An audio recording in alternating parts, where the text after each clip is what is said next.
of Agriculture and Animal Resources, Honorable Minister of State in the Ministry of Agriculture and Animal Resources, Chairperson of the Agriculture Sector Working Group and the Co-Chairperson of the Agriculture Sector Working Group,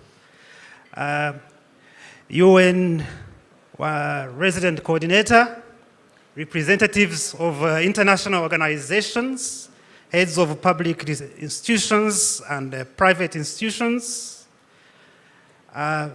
members of the Agriculture Sector Working Group, distinguished ladies and gentlemen, all protocols observed, good morning.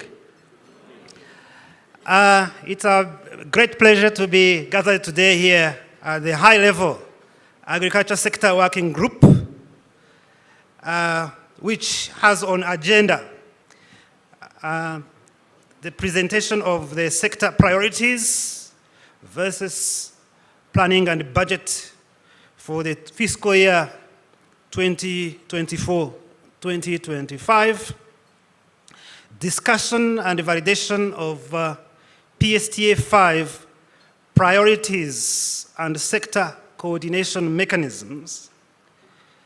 And we're going to have discussion and also feedback on reflection of PSTA 5 priorities and coordination mechanisms.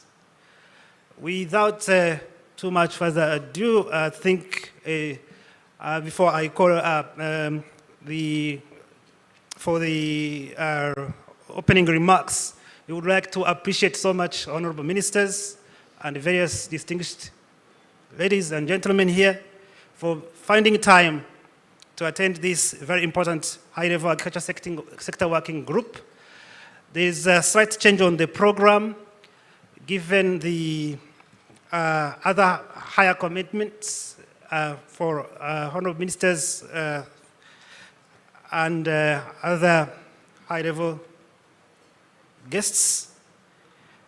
So we have, instead of having a tea break at 10, as we communicated a few minutes earlier before, so you can bring your tea or coffee in the room. I think most of you have already done it because we communicated that like 15 minutes earlier.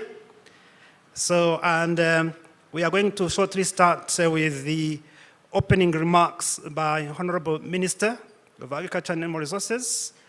And immediately after Honorable Minister, we are going to have the address by the UN Resident Coordinator.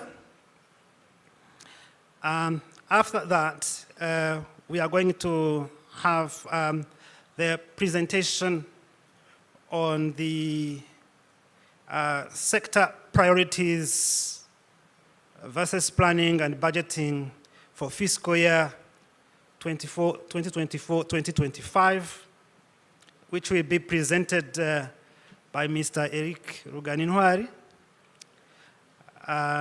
Divisional Manager in charge of planning in NAEB. And after that, we will have Q&A.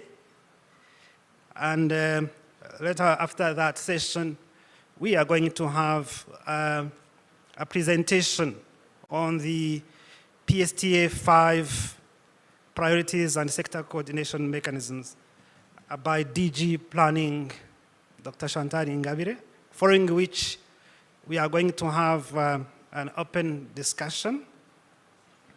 And later on, we will have the closing remarks. Further updates will be communicated in due course. So without further ado, ladies and gentlemen, allow me to welcome on stage Honorable Minister of Agriculture and Animal Resources, Dr. Ildefonse Msafiri. Thank you so much.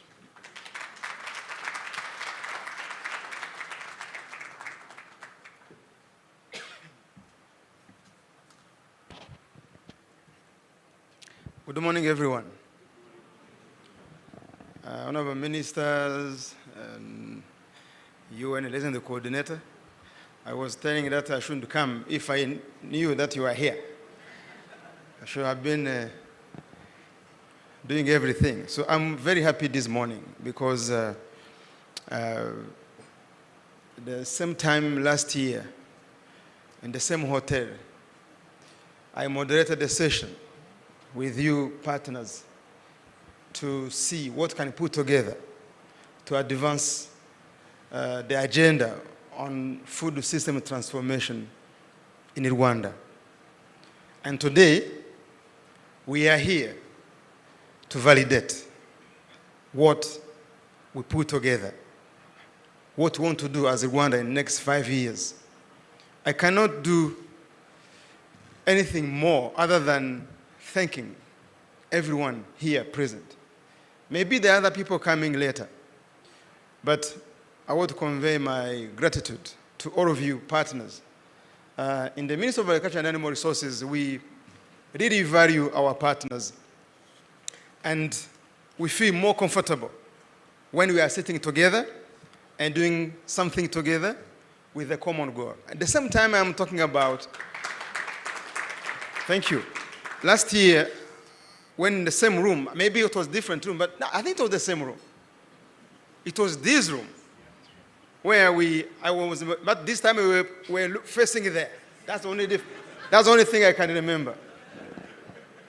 So, and I remember a fellow country representative who is our very, very close ally in agriculture, because our organization is food and agriculture. So then she fits more in agriculture than in terminology than anyone else. So, and she said, I haven't ever been moderated by a minister in my life. So, but she has a very long time career. But this time, I think we have achieved a lot together. And some committed the resources.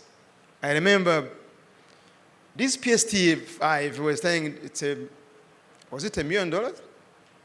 So, and I think the same day we all collected everything. I think we have everything more. I think later we even had lots of workshops, and people kept contributing money. FAO, AGRA, MasterCard, European Union, World Bank, IFAD, FAO, all of you contribute your resources to make this document a success. And you know what we are trying to achieve together.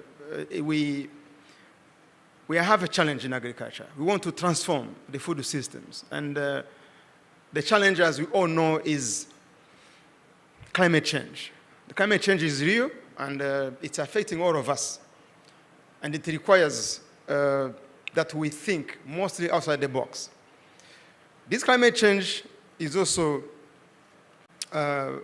coupled with, of course, it's a cause of low productivity we are having. The main issue we are having in agriculture, why we can't feed our people, is that the productivity per hectare of our major crops is far below the global averages. And this gives an imperative, if we want to do anything, is to increase the productivity per hectare of our major crops, of everything we eat. That's one way we can overcome this challenge.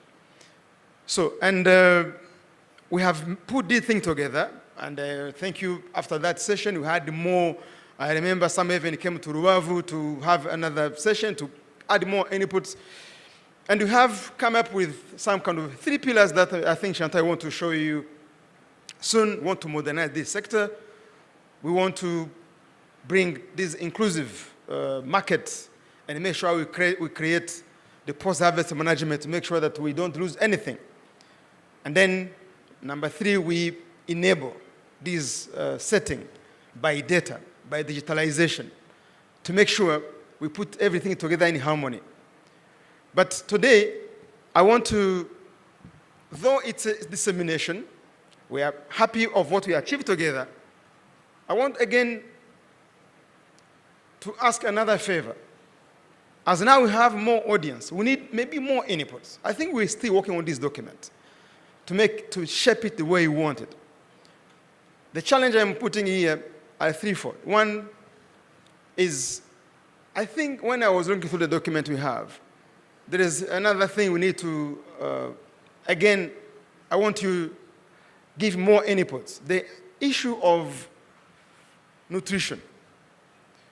We have recently have confronted with some data, and they are telling us Rwandans are not taking enough proteins.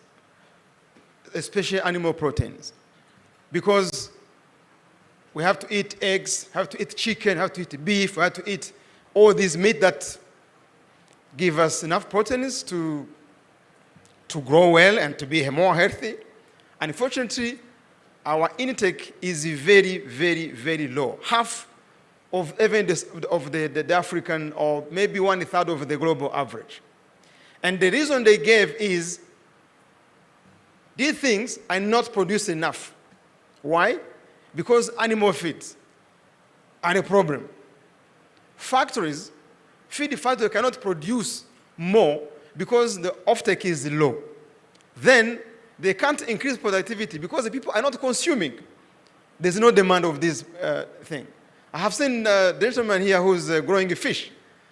So as long as now the fish feeding is the key choice is here in the room.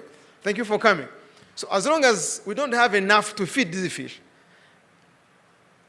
we don't have more. Or there's no incentive to feed more because offtake is limited. So that's the challenge. Now, I think in this document, the way we can increase nutrition, the kind of awareness to nutrition, healthy nutrition, is still not board as it's supposed to be. We need to create nutrition habit to make sure it has that benefit backward. We need to increase demand of this protein. We need to increase demand of healthy food, healthy diet, so that then producers supply more, because we want to create demand on that side. That's the only way also you can go back. And those who are in the animal feed industry can also increase the supply. That's the challenge I want to keep discussing. It is there, but it is not board as things. We need more inputs on that. How can we make it a flagship on that end? The second, I want them to discuss more as we finalize this document is about the private people. How do we bring private people in agriculture? We know it's good to modernize both crop and livestock. It's good. It's good to do post-harvest management and inclusive market, but government, we cannot do it alone. So we need a strategy. We need also to be bold on how we bring these people on board. How private sector, I was reading in the note they sent me here about youth. They tell me that youth, 32% of farmers are under the age of 30. And 2/3 of farmers are younger than 46 years, with 58% of farmers being women. That's the challenge number 3.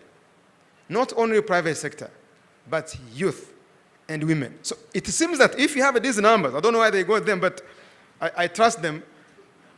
If you have these numbers in Rwanda, that means, and if you forget them in our planning, that means we are planning for the wrong people. So these 3 things, I know they are mentioned somewhere in this document, but they are not bold enough to be more a flagship so that even a partner who's interested can take it and move it forward. How do we create more jobs on agriculture and youth jobs? That's where the challenge is. And it's one of the really the targets we want to achieve. And then my last one is, I was reading on, I was talking to, many people helped us, IFPRI, others, some will do projection, the forecast, people with the good expertise and economics and the forecasting modeling, and they were trying to tell us what we achieve in the next 5 years, food security. Because in our ministry, we want food in Rwanda. And our motto is, let there be food in Rwanda. Maybe later we say in Africa and the world. So suppose we want to feed us and the region and Africa. Now, the projection we have in this PSTA 5, the food security, we are at 79. They say we want to achieve 89%. Now what I'm bringing to you, can't we do more? Can't we do better than that? Is 20% enough to add to food security? Why not 95%, for example? So I want also to challenge this forecast. If we keep this consistent growth of 80%, so why can't we eliminate the number of households who are food insecure and they maybe achieve, why not 95%, or if 100% is not possible. So I want again to revisit this figure again. Because the way I see you in this room, the way you are here and the way you accompany us, I don't think that you will leave this country without 100% food secure. So I don't think that we should go beyond that there. Now, what will require us, and dear partners that we value more, it will require to have flexible agenda in our interventions. We need to have a flexible finance. I like the way you try to understand that sometimes you may have a plan, but you may allow that to change sometime if you think maybe it's not good enough to achieve what you want to achieve. What I'm requesting this time is, let's, as we deliver to these big challenges in food system transformation, let's think outside the box. We cannot do things the way we're doing it. We have been doing things, we achieved a lot, but if we still have 20% of households that are food secure, because here we are all aiming at food security, and that means we need to change the formula. We can't keep doing things if things are not giving us what we want. That's why we are calling everyone in our interventions to be more flexible, to think outside the box, and to converge our interventions, your money, that we like most, your money, to the specific pillars of this PSTA 5. I think now what we want to show you, we did this journey together. We wrote this document together. You financed the writing. You are here to validate it and to add everything we need to add. Now, let's now implement in the rim of these pillars we are putting together. And with this, let's open the discussion, and let's wish ourselves a very fruitful discussion today. And again, thank you for coming, and thank you for being with us. God bless you.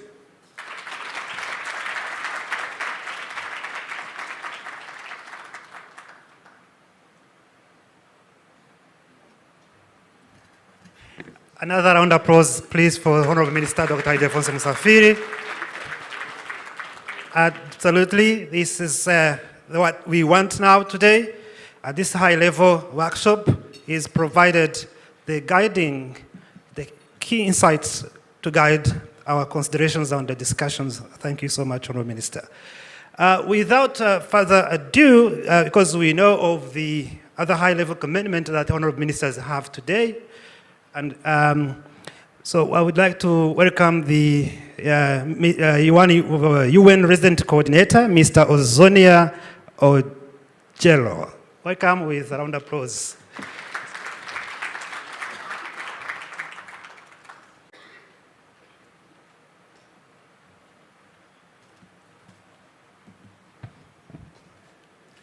Yakuba, Honorable Minister, and Yakuba, Honorable Deputy State Minister, distinguished colleagues, friends from the diplomatic development community, my UN colleagues, co-chair, sector working group, dear friends, ladies and gentlemen, good morning. I was preparing myself to listening to all the presentations and then coming back at the end with some initial ideas and suggestions on ways forward. But as you do know, there's a major event happening at 10 o'clock, so Minister and myself will have to be there. So I was lucky that I had the privilege of looking at this strategy. I didn't benefit from all the various conversations, joining the various meetings and learning. So I've had to learn the hard way overnight, looking at this strategy to be able to offer some immediate reflections on some of the ways forward. The first, of course, Honorable Minister, is to thank you for your vision and your leadership. NST1 was anchored on a sectoral approach. NST2 seeks to be different. And under your leadership and working together with all the partners present here in this room and others, we've moved beyond a sectoral approach to a multi-stakeholder, multi-thematic, and multi-sectoral approach. But most importantly, you've taken an approach that's even less than a year old in the global discourse, the political declaration last year that endorsed the 6 transitions as a vehicle for accelerating socio-economic transformation in our respective countries. Food systems being one of those, energy access and affordability, digitalization, jobs and social creation, education, climate change, biodiversity, and pollution are the anchors. So taking this food systems approach and agreeing on an agri-systems transformation strategy is certainly the best way to go. And colleagues, you might know that Rwanda will be the first country in Africa to develop this strategy. So the rest of the continent will be looking forward to us. The rest of the world will be looking forward to Rwanda to see how we succeed and what to learn. And I think it's important that we document the lessons we've learned. How did we get to where we are today? How did we facilitate the various conversations to reach consensus on the key elements of this document? That's something that should be shareable globally with the rest of the world to learn from our experience. And secondly, of course, to thank my colleagues, the Rome-based agencies, FAO, IFAD, WFP, who on our side are the custodians of the food systems for the work they've done and their leadership within the UN system in channeling a whole of UN support to this process. But more importantly, I think it's important to recognize the direction of travel that Rwanda is going. The commitment to agriculture, noting that the majority of the citizens are engaged in agriculture in their communities, but positioning Rwanda in terms of our transformation for food security and as a basis for also the transformation of the economy in terms of manufacturing, industrialization, and related fields. So when I look at this strategy and the fact that all the other sector working groups are still working, but we are essentially launching PSTA 5, I think it's a recognition of the speed at which you want to get this done, the desire for immediate action and transformation, and so the momentum that has been generated in leading to this strategy is a commitment we must now make to ourselves today, that we must sustain that momentum going ahead. And so, what then do we need to do? Minister, you've challenged us already on the next steps, and I think on behalf of the development partner community, I want to accept that challenge. So the World Bank, as a leader for the group, have accepted the challenge on their behalf under your leadership. So now you have to make sure we deliver on that challenge. So we do need to increase agriculture productivity in a professional way. And you've highlighted to the role of the youth and the others. We need to make it sexy, but also to adapt to climate change and to contributing to mitigating it so that productivity can increase.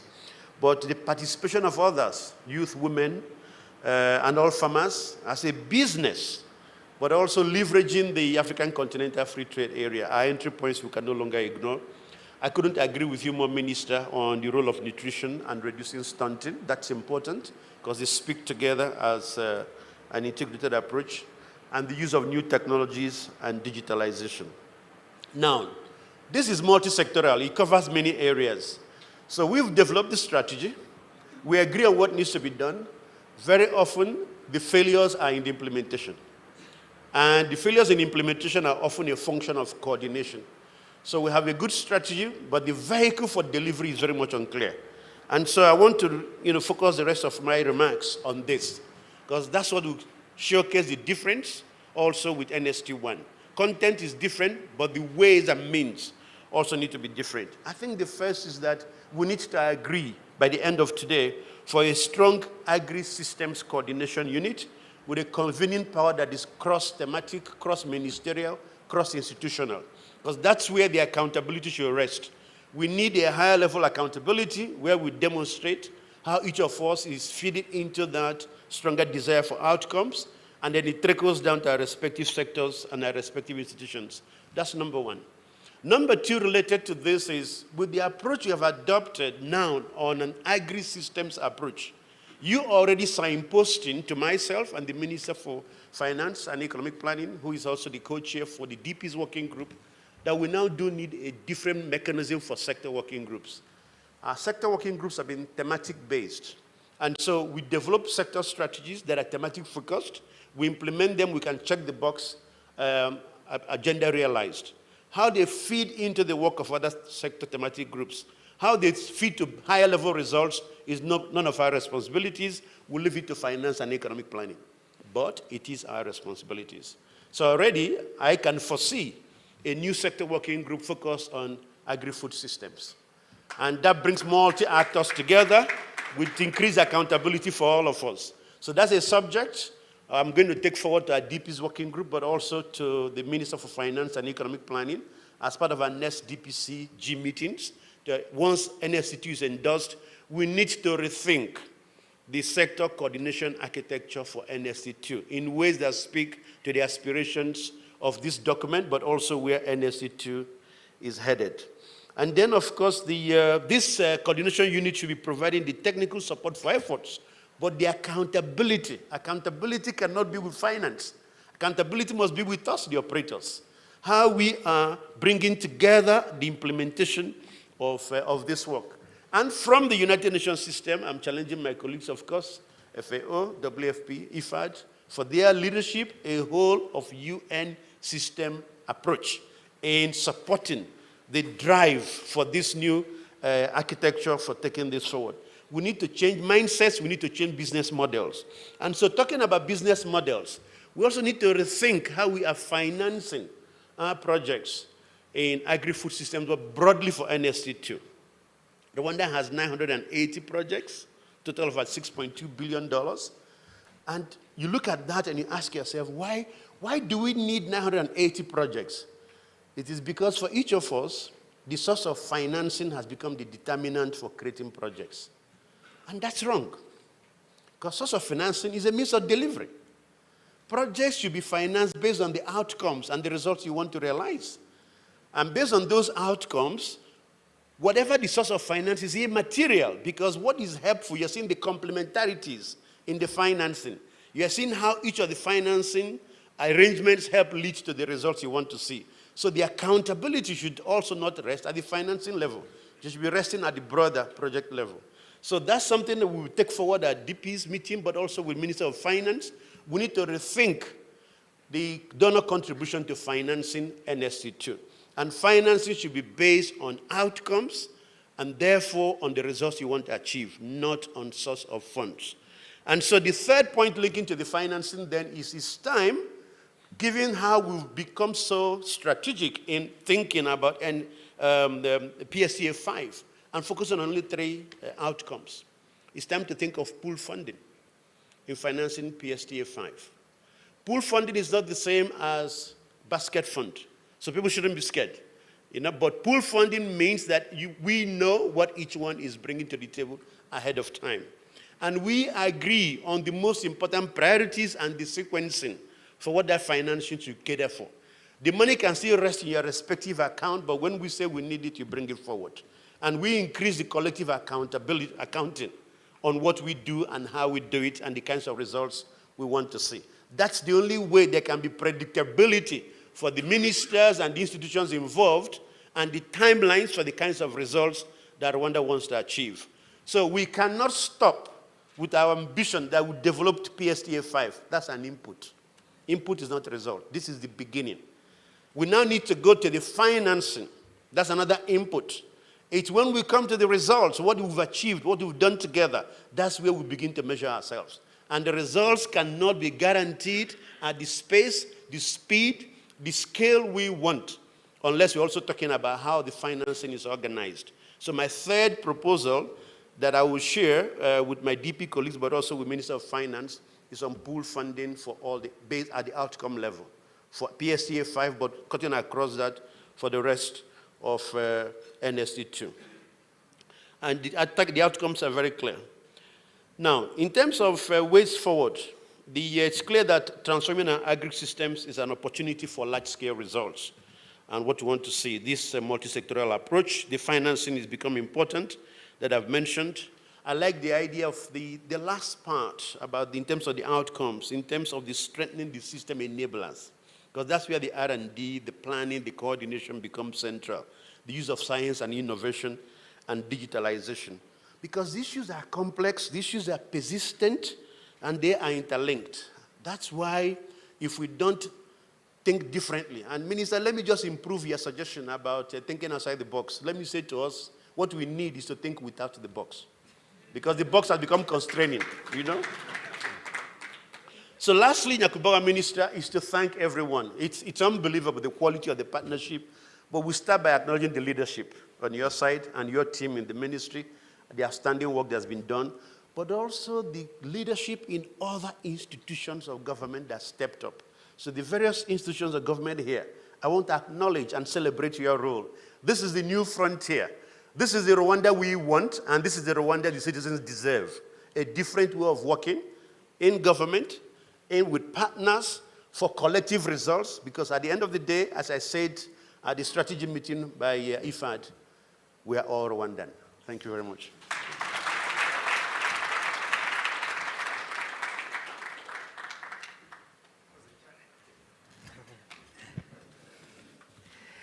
Thank you so much, Mr. Ozonio Jello, for really highlighting and speaking very compellingly on issues like pooling finance and accepting the minister's challenge to leverage all the resources and support this PSTA 5. Another round of applause for Mr. Ozonio Jello. Thank you so much. To keep on our agenda and efficiently manage our time, I would like, without further ado, to welcome Mr. Eric Ruganinwari to present on the sector priorities versus planning and budgeting for 2024-2025. Thank you.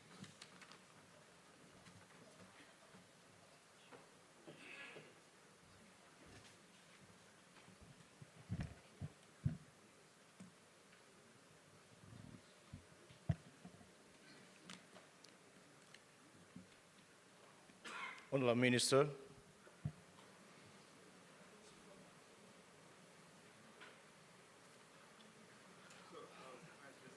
thank you, Senator. You're welcome.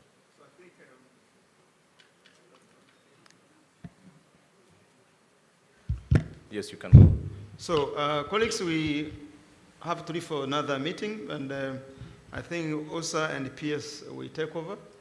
That's in the partnership. So we'll be here after 2 hours. Thank you. So, well, now to Honourable Minister, a round of applause to thank Honourable Ministers, at least to.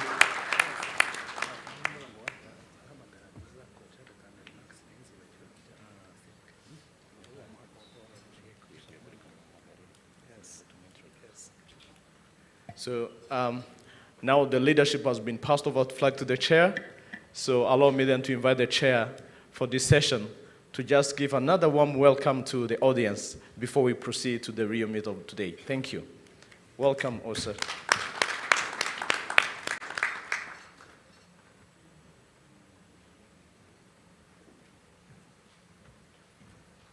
Okay, thank you very much. So maybe just to clarify that I am not the chair, I am the co-chair. Thank you so much for promoting me.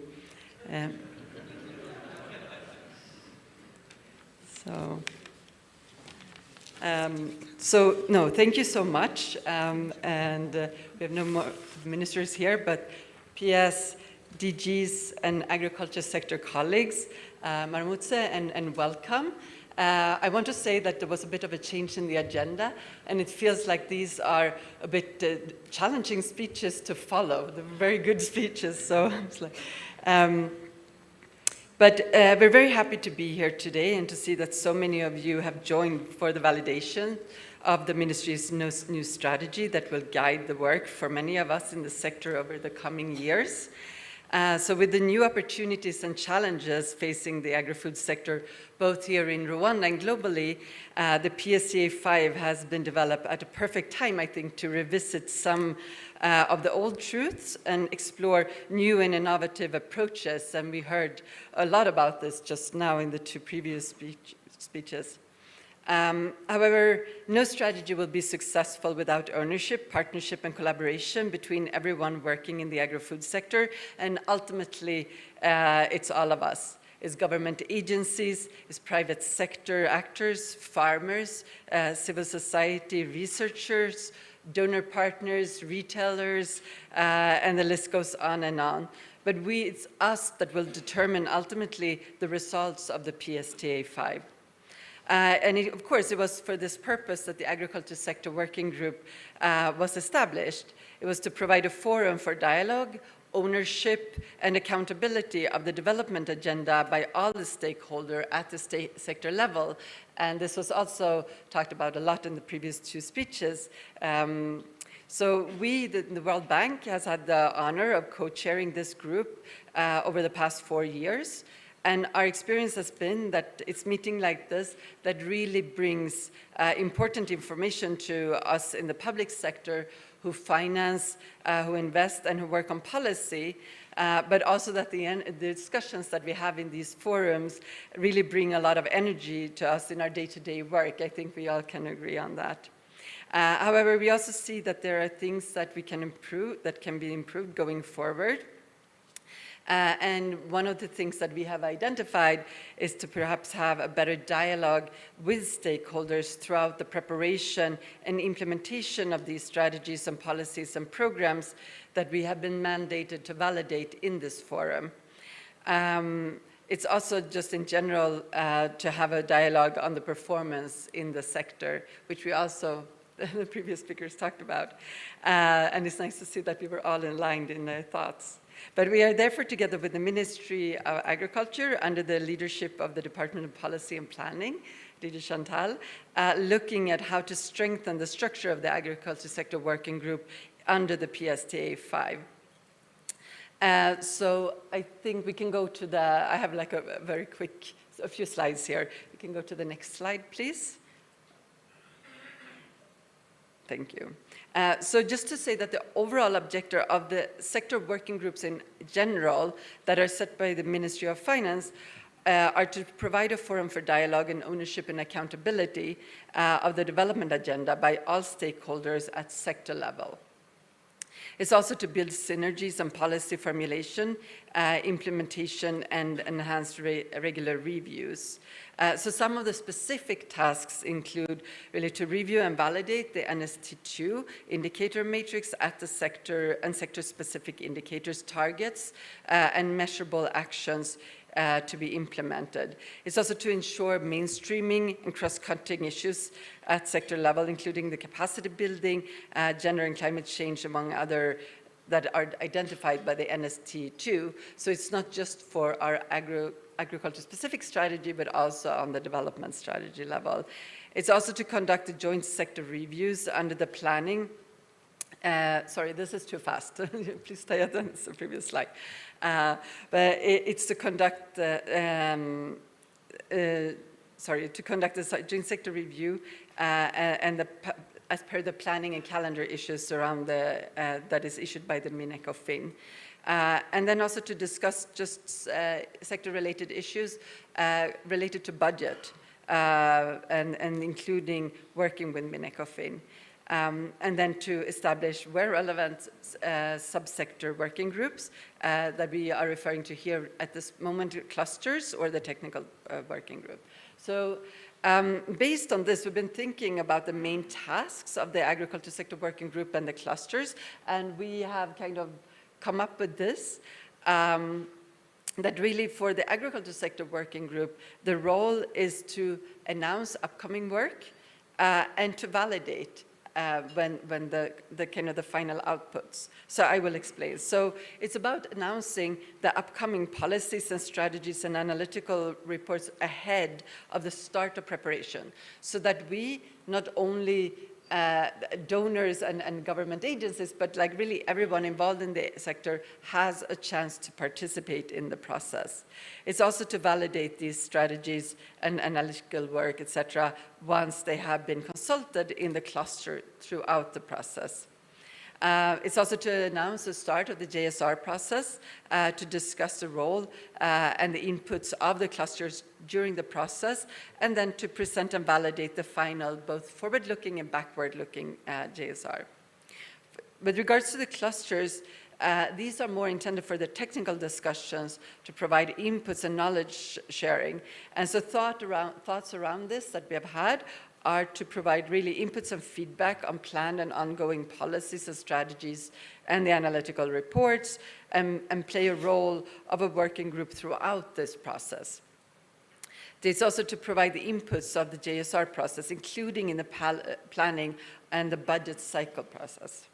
and then be a forum for technical inputs, presentations, and coordination of other activities in the sector, including those conducted by stakeholders and development partners, and be a forum for leveraging non-governmental financing for the investments in other activities. And this was also, of course, mentioned by the previous speaker. So who are we then?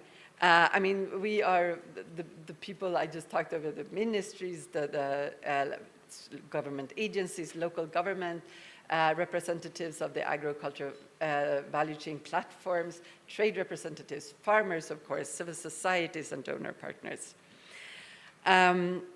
So I just want to raise also to your attention that we are, of course, and this will be explained more later, looking at the food system and the programmatic approaches under the food system and the PSTA 5. And it's true also that the Agriculture Sector Working Group may therefore expand behind the traditional members to also include actors and members from other sectors, for example, like environment, industry, etc. And we don't have clear answers on this yet. This is something that will be part of the process going forward. We also know that there are thoughts around programmatic approaches and how to monitor and hold these accountable. And there might be a role for these clusters. But I want to say that we really welcome suggestions and inputs and thoughts around this from you, because you have also been in this for as long as we have. So please don't hesitate to reach out. Thank you so much.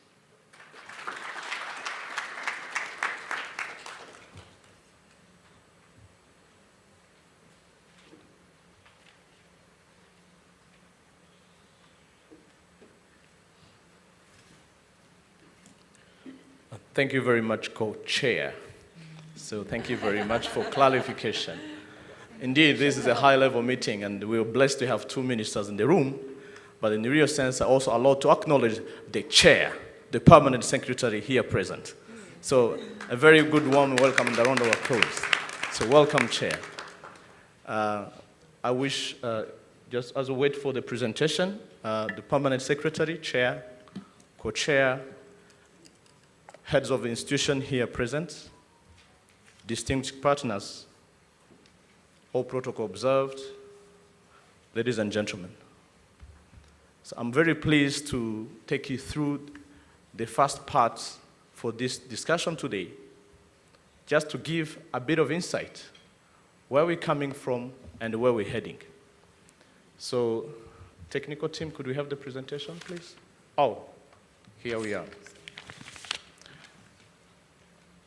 Before we move into, allow me just to a bit invite you for very short reflections and key achievement for the PSTA 4. As you know, when we're talking about agriculture, something that comes in mind is always the land. So this is imperative to look how we performed the last couple of 5 years. And as you can see, we are not doing that bad, but we still have a lot to go and to do. For when it comes to radical terraces and progressive terraces, we've made quite a very good and progress towards the intended and planned targets. And when it comes to irrigation, you can imagine there's still a long way to go. These are just numbers. These are just numbers, but there are more to discover. There are more to understand beyond what we're talking about here. It is also important to see how Rwanda has worked well to provide access to seed, high-quality seeds, to the citizens. This is a very good story to tell, but a long journey. We're just starting. And when we talk about inputs, you all know the challenges we've gone through in the last couple of years, the cost of production of these inputs, access to relate to the number of turmoils around, Ukraine wars, post-COVID, and so on. Now, the minister was, in his remarks, highlighted something very important. You know how far we've gone when it comes to nutritious access to the nutritious food and health food. We still have a long way to go. But so far, as we talk of numbers, vis-a-vis what we have just pledged in a couple of 5 years, we've achieved production of milk and access to milk and meats and eggs. And why those three? Importantly, because these are some of our best protein sources that we could really avail to the citizens.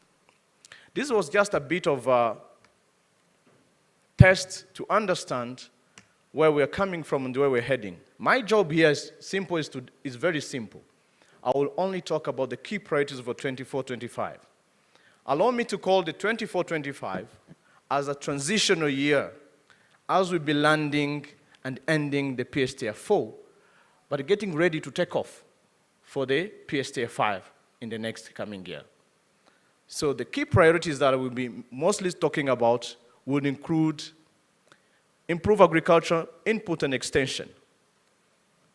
The question remains, we still need to be optimized the little land we have in this country to be more productive, at least to get as much as we can produce with the land that we have, with the agricultural system that we have in Rwanda.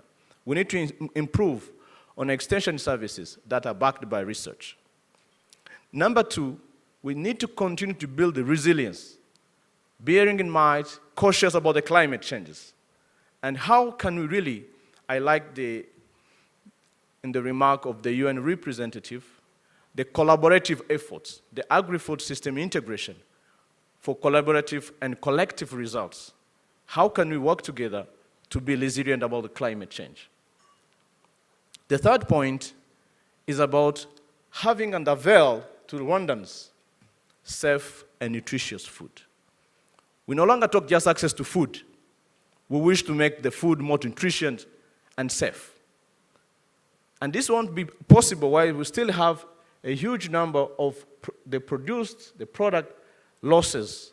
We still need a lot to do when it comes to post-harvest infrastructure efforts that has been ongoing. The number four, when we talk about, allow me to borrow the Honor Minister's slogan. You know, he likes sometimes to say, "Lest there be food." But also want money. We need also wealth in the people's pocket. So we are not only thinking of producing an accessible, nutritious food, but also want livelihood change for our citizens. That's why, beside agriculture, we're also aspiring to continue to boost the agricultural trades to increase income to different value chain actors. And lastly, and this is, we all know about access to finance. When you look at the first priority, improve agricultural input and extension service to increase productivity. We are talking about the needs for the 2024-2020, 55 billions. Are we together? It's only 55 billion. This is the little we can, but we wish to do more. And I'm glad today's forum is the best to see if this is really, the dots are connected, and we are talking to the reality to make this happen. And this pillar has a few project activities and projects. Talking of CIP, we shall still continue the intensification projects. We are talking of developing responsive markets. We need to be backed by competitive research. This is a research customized to deliver to the needs, not just research for the sake of research, but just research that could really come as a solution to our answers. We're talking about agricultural modernization. The same goes with the livestock intensification program. We were talking about the access of safe and nutritious food. We're looking for more nutrition, proteins. People in Rwanda, when you see in our plates, sometimes when you look at it in the way we call it, we may burn our stomach. It's a lot of full of carbohydrates, and we need a bit of mixture, adding other more healthy components, nutrients, especially when it comes to proteins, vitamins, and the rest. We're also talking about modernization of dairy industry, and this will be happening through some of the existing projects, including like RDDP and so many others. Build the resilience to climate change. I think we can testify how much climate change has happened recent. I know sometimes climate change may be good to some countries, but also it's really a reality and a challenge. We shall continue to invest into existing irrigation projects, export target modern irrigation, GFI. We are talking about, because of a small scale setup, we shall also continue to provide small scale irrigation. We are also developing specialized agri-hub for production. These are special hubs that will be quite more professional, quite more productive, and we will be happy to partner with several investors to make sure this reality, these dreams becomes true. And here we are talking about 63 billions to complement effort from private, effort from farmers, and there are other investors to make this journey a reality. The third one is the one I actually prefer, is my best. Look how delicious this food looks. Don't you think it's really appetizing somehow? I wish the same would be in our stomach today. But I know you're very great people here. I have no doubt that's the case. But the question is this all the case for our citizens? What can we do to make the whole citizen, the whole country, be accessing very nutritious food? How this will be possible while we still have such a huge records of post-harvest losses? There's a lot to do, but this won't be possible until we work together. We shall continue to support our strategic grain reserve, even better, expand. In the discussion when we are developing PSTA 5, maybe I throw this to the audience, probably discuss. When we talk about what is in the grain reserve, is mostly grains, as it sounds is grains, isn't it? Maybe it's time to think of protein reserves and the other so nutritious nutrient reserves. We're also talking about, we are very blessed and country to have so many lakes and rivers, and we think to continue to venture into aquaculture and fishery development. We shall also continue to involve a lot of technology to enhance food safety and value addition as a means not only to make safe much more safer through fortification and so many the right variety with the right nutrient, but also to make more returns on the revenues to the citizen. And definitely like development of efficient and inclusive market systems for value chains, where we know we shall also include not only we're talking about cows, we shall also we think about more than other poultry and pigs and so forth. When it comes to make our people wealthy, marketing is paramount, and we are not producing food and we sell the rest. There are two things here.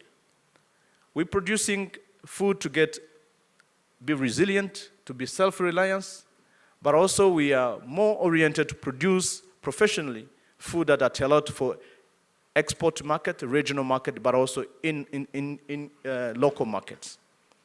So we shall continue to build on, keep momentum from the successful achievement and the result from the PSTA 4. Here, just to name a few, I'm talking of tea expansion. We have an ambitious target to continue to expand tea production in Rwanda, and we are venturing into value addition and blendings. We're talking about coffee productivity. As you all know, we've been growing coffee for almost 100 years, and most of our coffee trees are very old. And for this particular year, it's a very high time we are moving into trying to do rejuvenation and so forth. We are very glad there's a lot of projects already that are complementary to our local efforts, including PSAC, and I'm very glad we are here with IFAD, SAIP, and so forth, that the World Bank and all the rest have been very supportive to continue to support, especially horticulture industry, where we have a lot of our youth and women are leading those businesses that could really the turnkey achievement for this trade and market improvement. Finally, access to finance. I think when we come to the challenges and the issue we're talking about finance, we should not really, we all know, I think there's not much really I can say on that. And we think of probably expand our de-risking side, where we want to expand the insurance of crops and livestock so that we can caution the evidence, the challenges of the climate, in particular climate challenge and pressures. So to summarize my presentation, oops, I don't know what, oh, here we are. That's the last slide, so bear with me. I'm just ending here. This is just a summary of the total budget we are aspiring for this, only this 24-25. It's just a little money, very little money. If you look what we expectation, the results, if you don't want to see a stunted people in this country anymore, this is nothing. But we are very glad that people here, probably some pledges will come out, will say we are ready to complement that. We are only talking about 231 billion Rwandan francs. It's only Rwandan francs. Maybe we change into European, the US dollar, that can really be the one. Maybe we can be sure that 100% that a ministry committed to achieve, that could be linked to the reality. So the first one I will really take a lot of, as we all say, we cannot talk about food, we cannot talk about access to nutrients until we have food, and we shall still invest into increasing production and productivity, then go to value addition for more competitiveness, and talk of agricultural research. Research is an area also as a ministry we're trying to rejuvenate or revitalize or refresh or add more in it, because without research we might be moving blindly. And this is where we think also is very important. And I'm very sure great people, when you see the junk of money, I'm not sure it will really goes with the reality, and I'm happy to hear colleagues. And again, we are very much cautious about the environment. And with this, if you allow, I will end my short presentation here. And thank you very much. And with your permission, not taking more much, I know very people are very eager to ask questions, to go some discussion. Allow me first to invite my colleague, DG Chantal and sister, to take us through the real business of today. Let's discuss about how what we reflected here are going to be our driving modes for the PSTA 5. Then we have time for discussion. I thank you very much, Chair and Co-Chair. Thank you so much.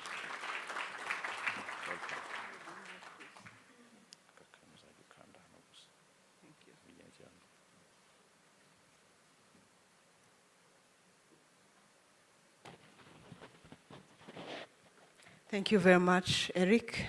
Thank you, moderator, Honorable Chair of the Agricultural Sector Working Group, Dr. Olivier Kamana, the PS of the Minister of Agriculture and Animal Resources, Co-Chair of the Sector Working Group, Ms. Osa from the World Bank, esteemed partners, VIP members of the Agriculture Sector Working Group. It's an honor to me, a privilege to present to you the PSTA 5 document we have today on behalf of the technical team and the ministry that has led the process of PSTA 5 development. We have had several opportunities to present to most of the members present here. I'm referring here to the previous sessions we had, being the knowledge seminar we had last year in November, being the swap that was held here in May last year, again. Different consultations we had with NGOs, members of the sector working group, consultations we had with the high-level representatives of different organizations present here. So we had really opportunities to present to you the components of this strategy. So today, I will not really go into details. I will only talk about few lessons, results findings from the situational analysis we conducted in the framework of the development of this strategy. I will also, of course, talk about the vision and the mission of this strategy. We will mainly share the priority areas we have and also their costing, the draft costing on those different priority areas. And I briefly introduce flagship programs, innovation we have under PSTA 5 to be developed just after the strategy is launched. And we will present to you the request we have for this high-level agriculture sector working group meeting. On the lesson learned, I will only refer to the findings from the PSTA 4 midterm review because we have not yet started the end line evaluation of PSTA 4.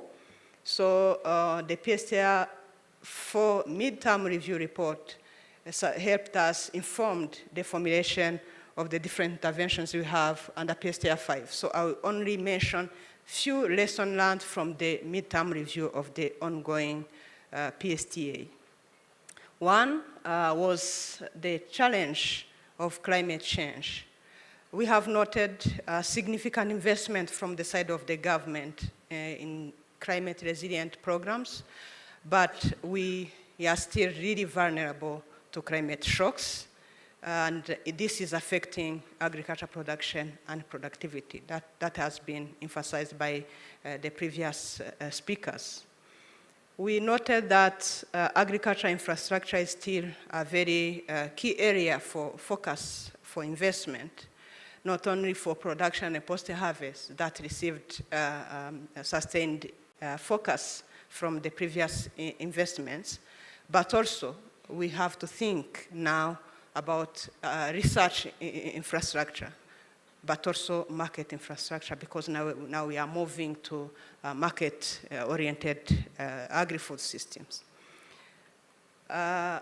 We also noted that despite the efforts of the government to subsidize access to agriculture inputs, we know that adoption to those technology is still very low, especially among the smallholder farmers. Adoption of improved breeds in animal resources is still a challenge for these smallholder farmers, and we have to remind the audience that the majority of our farmers is smallholder. So it's very, very key that we think about them as we move forward with the food systems approach we have opted for.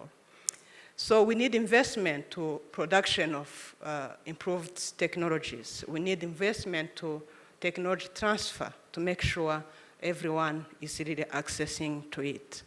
But also, due to the vulnerability we still have to climate change, we recommend that we really focus on producing weather and climate information, making sure they are accessible to the smallholder farmers, and accompany them to allow them or to teach them, to train them, capacitate them sufficiently to utilize or use this weather climate information in their agriculture decisions.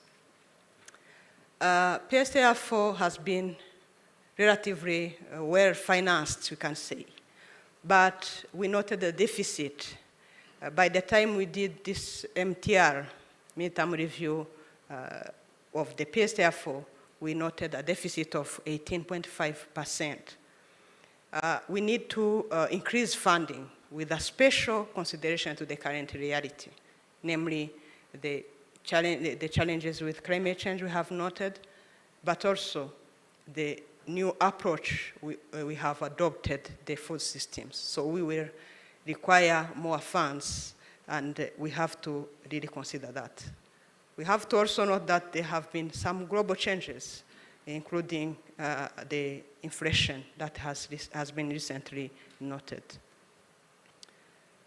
From the situation assessment done with the PSTA 5 development that was done in the framework of understanding the landscape of agri-food systems, we noted that we still have issues with low investment in agriculture production, and this led to low productivity, production, and incomes.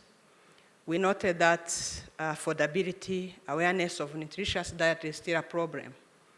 Low demand for goods and services in rural areas that caused few rural off-farm and on-farm jobs and leading to unemployment, of course.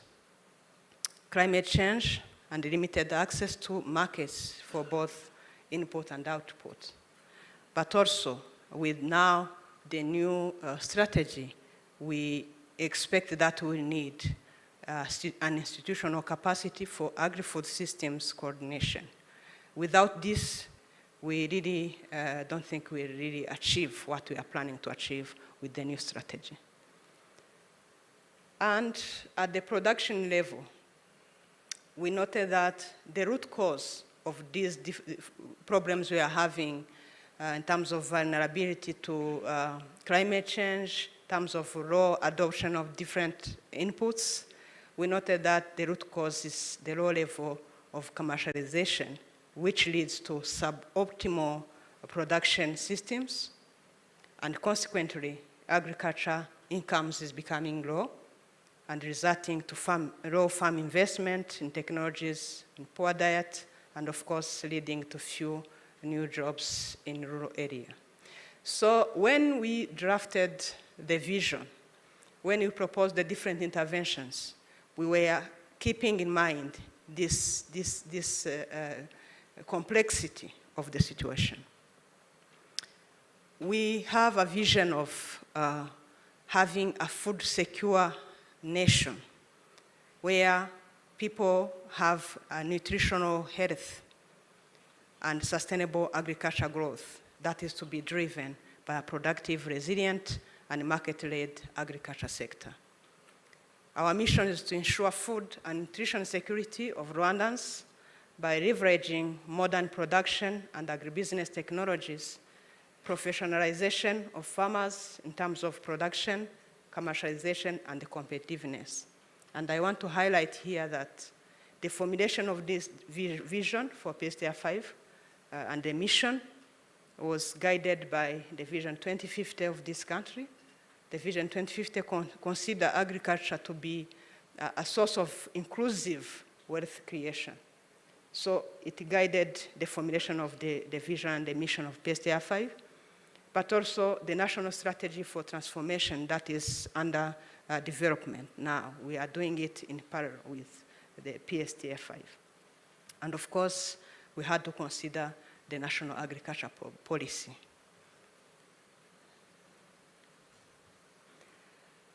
At the impact level, PSTA 5 is targeting to contribute to the economic transformation of this country. We are targeting to grow, in terms of agriculture GDP, to grow from 2%, that is the baseline, to 8.2%. And we want to increase our agriculture export revenue from 875 million to 1.9, around 2 billion now, USD.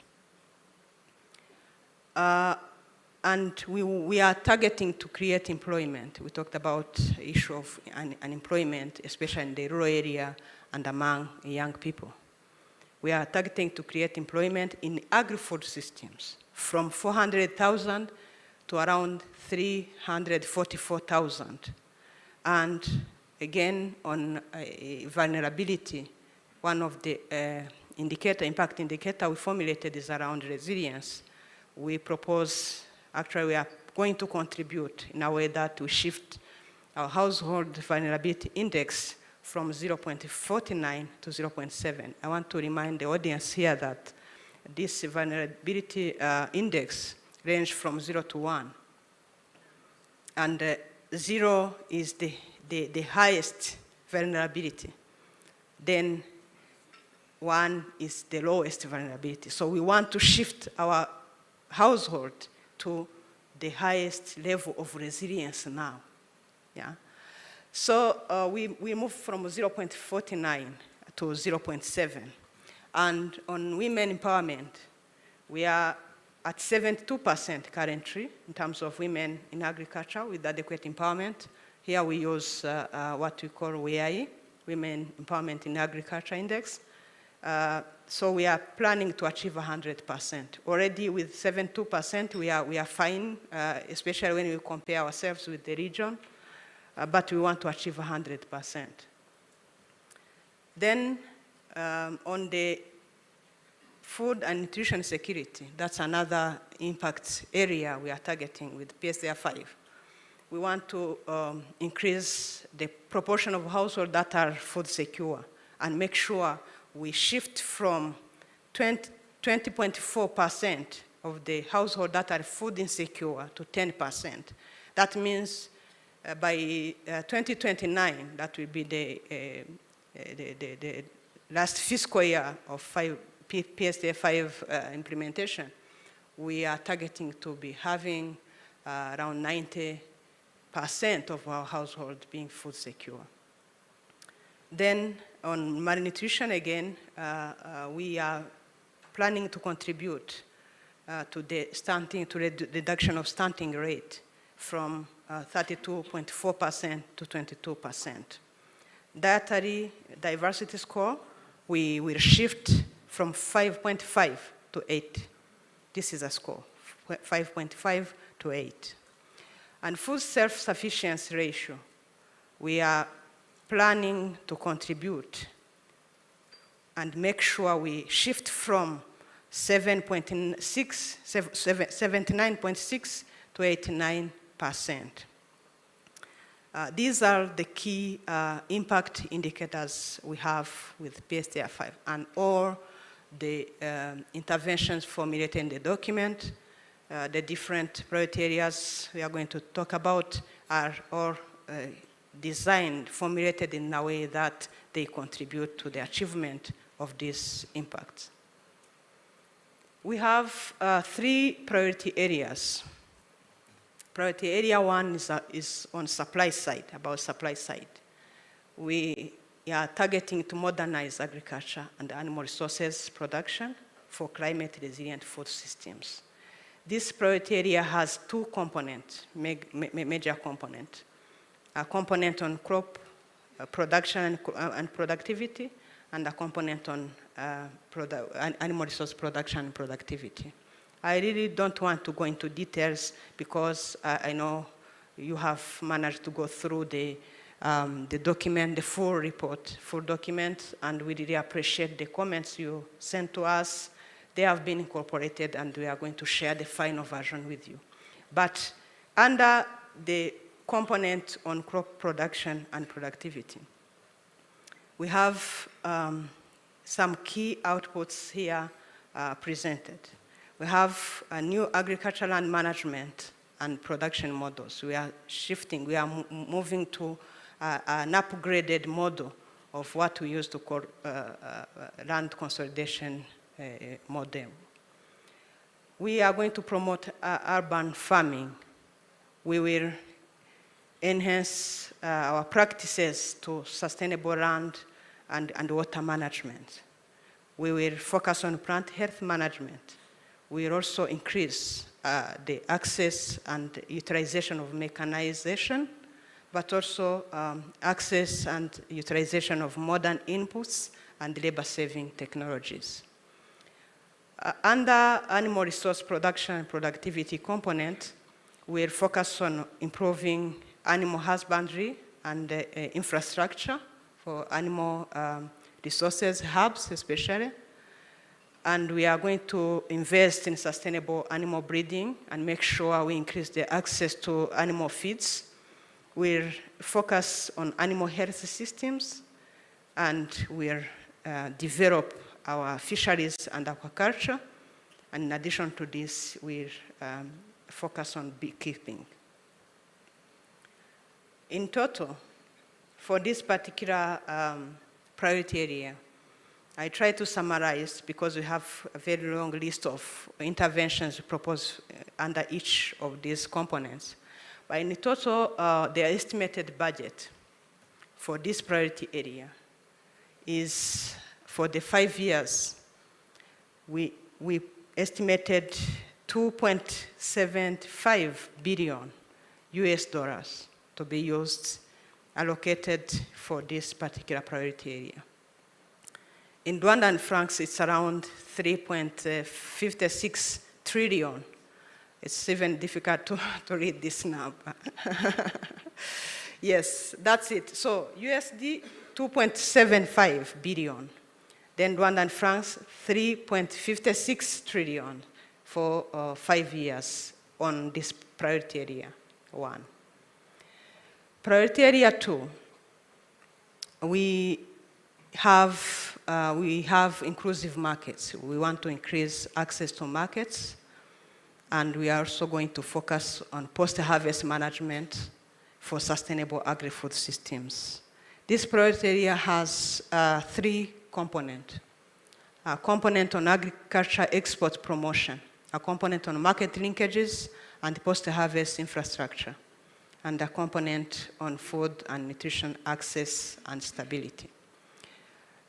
We summarized some interventions under each of the 3 components. Under export, we will focus on enhancing, strengthening export value chain to accelerate growth and farmer prosperity. But we also decommoditize Rwandan export in international markets. Under market linkages and post-harvest infrastructure, we focus on strengthening farmers' organization, but also make sure we really invest in post-harvest infrastructure to reduce losses. We will focus on food safety and quality and improve trade infrastructure. Food and nutrition access and stability. Here we are mainly work on making sure we make nutritious food accessible to all, and we ensure food stability in the country. The total budget estimated for this priority area is $1.41 billion and 1.8 trillion Rwandan francs. Sorry. Priority area 3 is about the enablers. We have to strengthen agri-food systems enablers for effective and efficient delivery. It has 4 components. Component 1 is on research and technology transfer for agri-food systems transformation. We will focus on demand-driven research. We'll implement the customized and comprehensive extension services program. We used to have it drafted, but this time, the next 5 years, we make sure we implement it. We are also focused on capacity building and skills development for sustained agri-food systems transformation. We have a component under the enablers, a component on agri-food system digitization.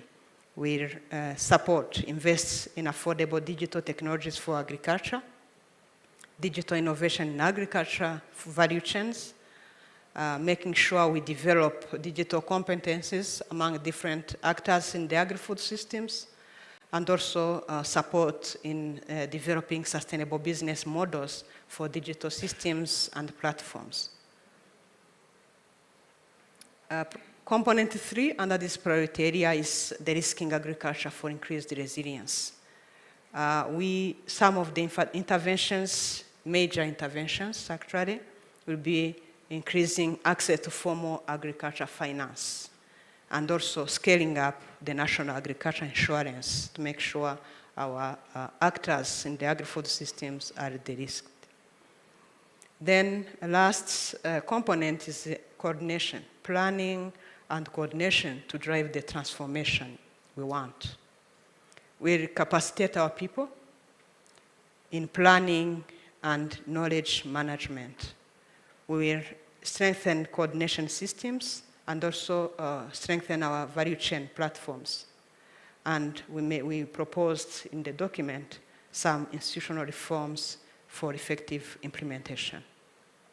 And in total, this priority area will need around 1.6 billion of US dollars.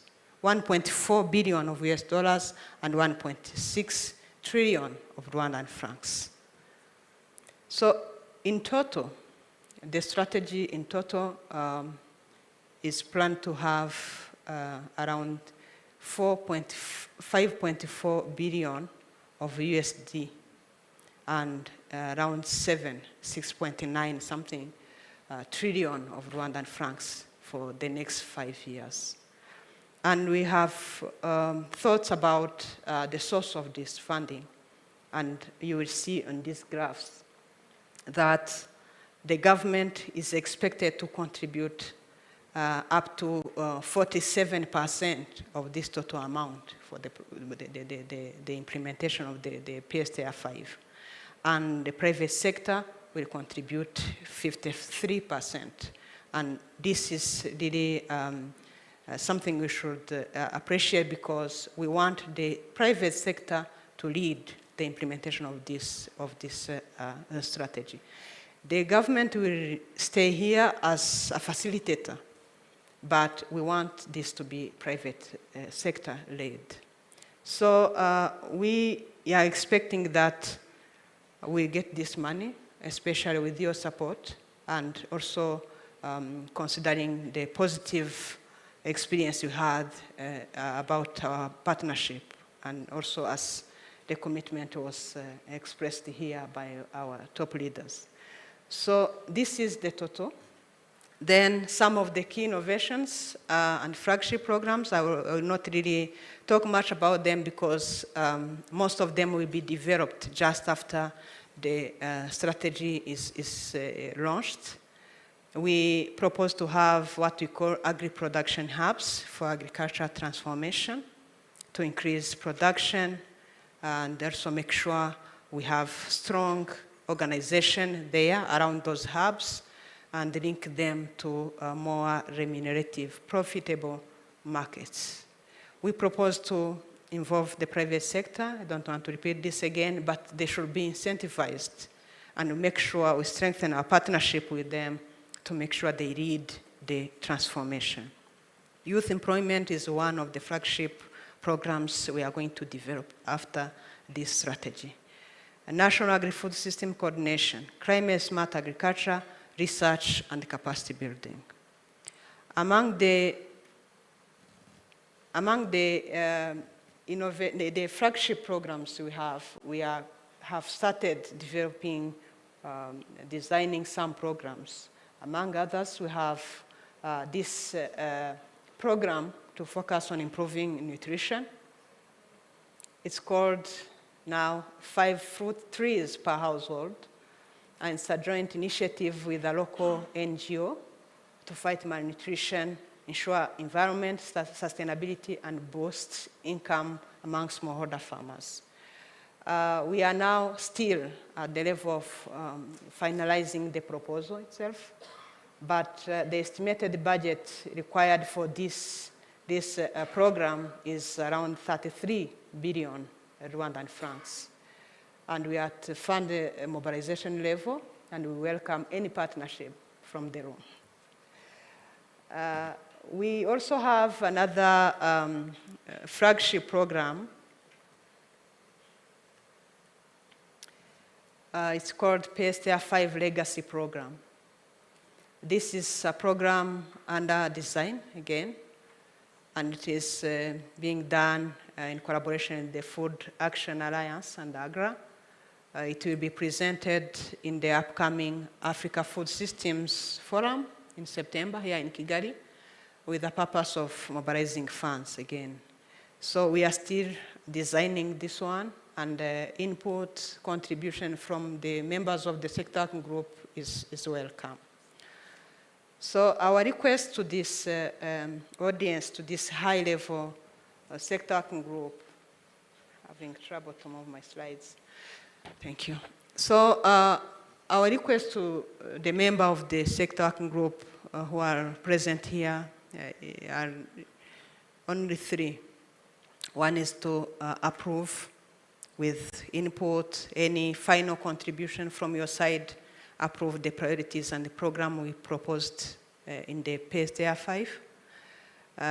Second request is inputs on the presentation made by my colleague Eric It's about the priorities we have for the next fiscal year, that is to start in July.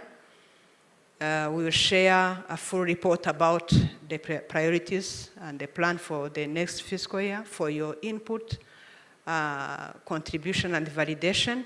So it's a request we are making here. We share them as soon as possible. Actually, we agreed with the co-chair that we share the report by early next week. So we will need your contribution feedback so that we proceed with the next steps on this particular report. Actually, that is the same for the request one. We need your approval to proceed with the next level of validation of the strategy. Then 3 is on the sector working group coordination presented by the co-chair. Again, we have a consultant from the World Bank that is helping us shaping or drafting how we could improve, upgrade the coordination of our sector working group to the level we have now. Because we have shifted to food systems, we need an upgraded model to coordinate the actors. So the draft will be shared with you again as soon as possible. The consultant is still drafting, conducting key informant interviews. Then we will require your input, your guidance to make sure we really achieve what we want to achieve with this upgrades sector group coordination. So I thank you so much for your attention, and let there be food in this country and in Africa.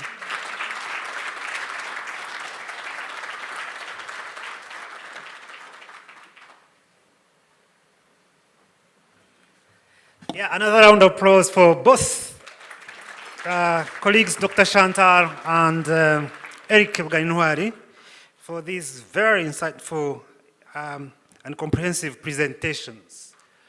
On our program, we are shortly going to the exchange session. And after that one, we will have the end session for closing. But the closing, the interactive session is to be really participatory, be ready to give your insights or your inquiry.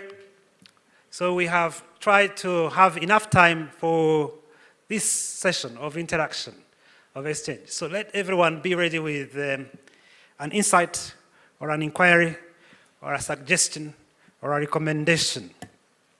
So as you think of your insight, your or recommendation, we would like to, since we will not have a break, as we said earlier, we would have closed around between 12:10 and 12:30 with lunch. So we would like to stretch a bit now, and then we gear up for the interactive session. We could, as the Minister of Health also says, let's stand up and stretch. He says it's not good to stay seated for too long. The more you sit too long, the less the years to have on earth. So you can stand up and stretch as you can. Do whatever you think helps you to feel healthier. And as you do that, let there be food. Yeah? Saying, let there be food as you do whatever you do.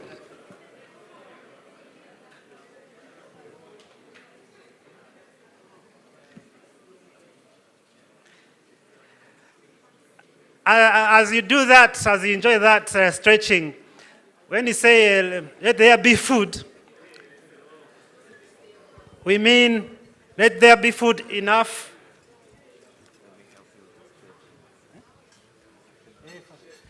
I've got someone who is more professional at stretching who is coming to help us. Let's follow him, the way we stretch. Hello, everyone.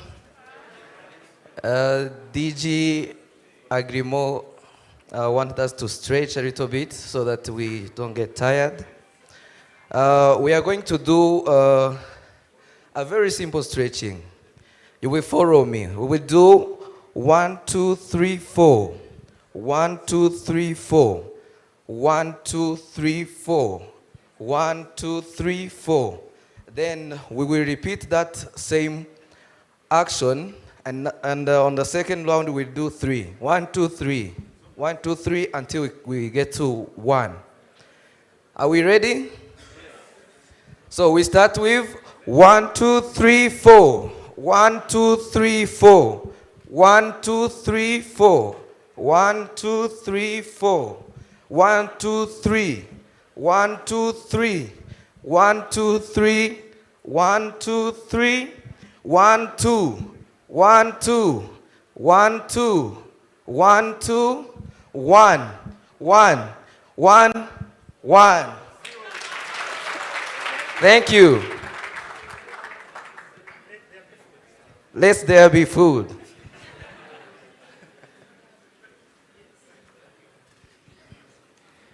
Thank you so much. This is yours. So following a very, very insightful presentations by both Eric and Chantal on what we have achieved under PSTA 4 and what we are aiming at under PSTA 5, and taking into consideration the very compelling insights from both Honorable Minister and the UN Resident Coordinator. I think it gives us a very good time now to reflect on these insightful presentations and to ensure that this PSTA 5 doesn't miss something very important that you are not seeing addressed in whatever so far has been discussed in the documents shared previously, in the presentations that have been made. It is your time as a member of Agriculture Sector Working Group to make sure that your very important insight that you consider very important, you raise it here for consideration, and it can be included in this document which we are validating, but which we have, as the Honorable Minister said, we have room to always include whatever we think is crucial, is essential for our next 5 years. So I call upon all of you to feel free to participate with your opinion, recommendations, and insights. Before I start saying, like, what do you think, you who comes from this, because all of you here, you are leaders in your respective entities. Maybe we can let first whoever wants to come up with his insights and recommendation.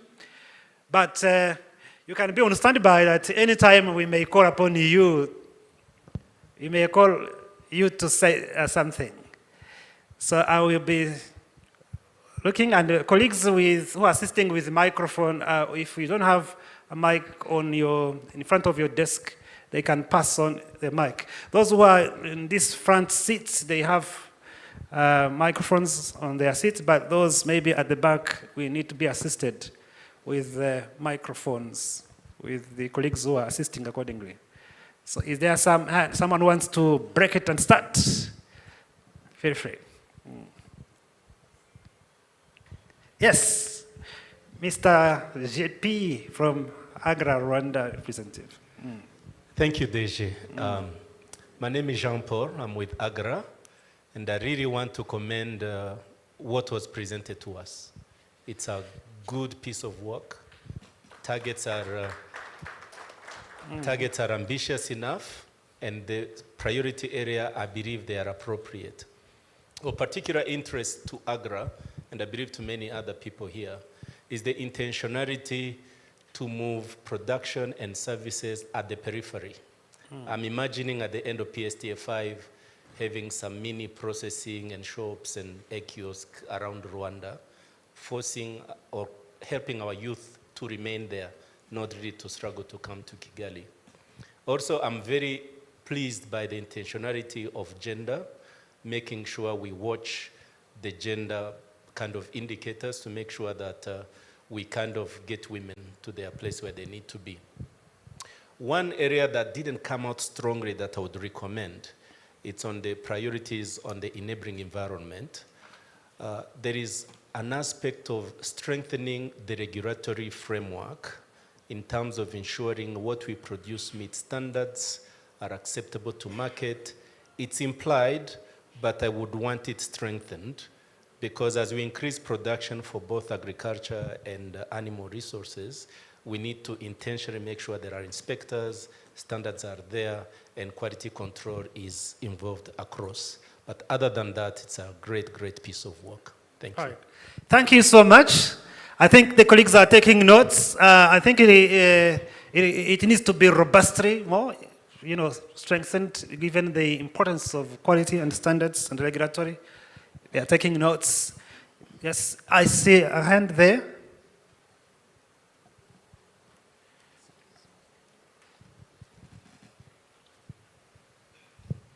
Thank you, DG, for hosting this, and thank you to all of the dignitaries who have spoken and presented. I'm Tim Shoemaker. I'm the Chief of Party of USAID's Hanga Akazi Workforce Development and Employment Project. I think that the priorities that have been laid out by the ministry and the other partners in this room are very powerful and very inspiring for the future of Rwanda and for meeting the goals of Vision 2050. One thing that is perhaps implied by each of the functional areas but is not made explicit is about the skills and the human capital that are required to meet each of these different objectives in agricultural transformation, and recognizing that the education system, the training system, the extension system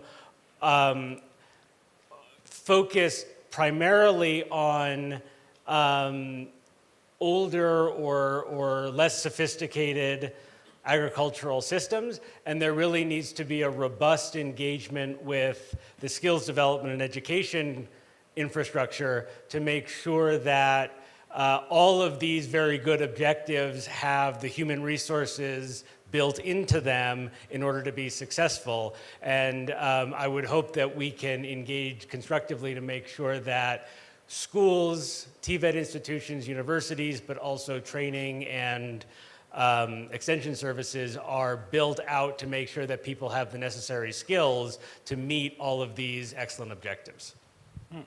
Thank you so much, Tim.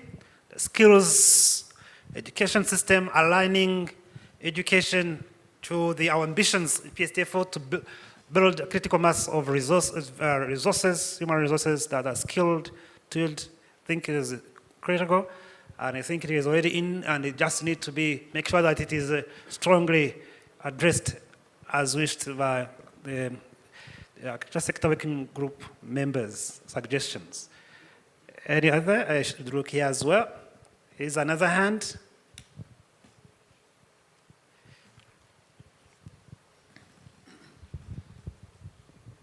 Thank you very much for the great presentation. I'm Kaori Yasuda from IUCN, Rwanda.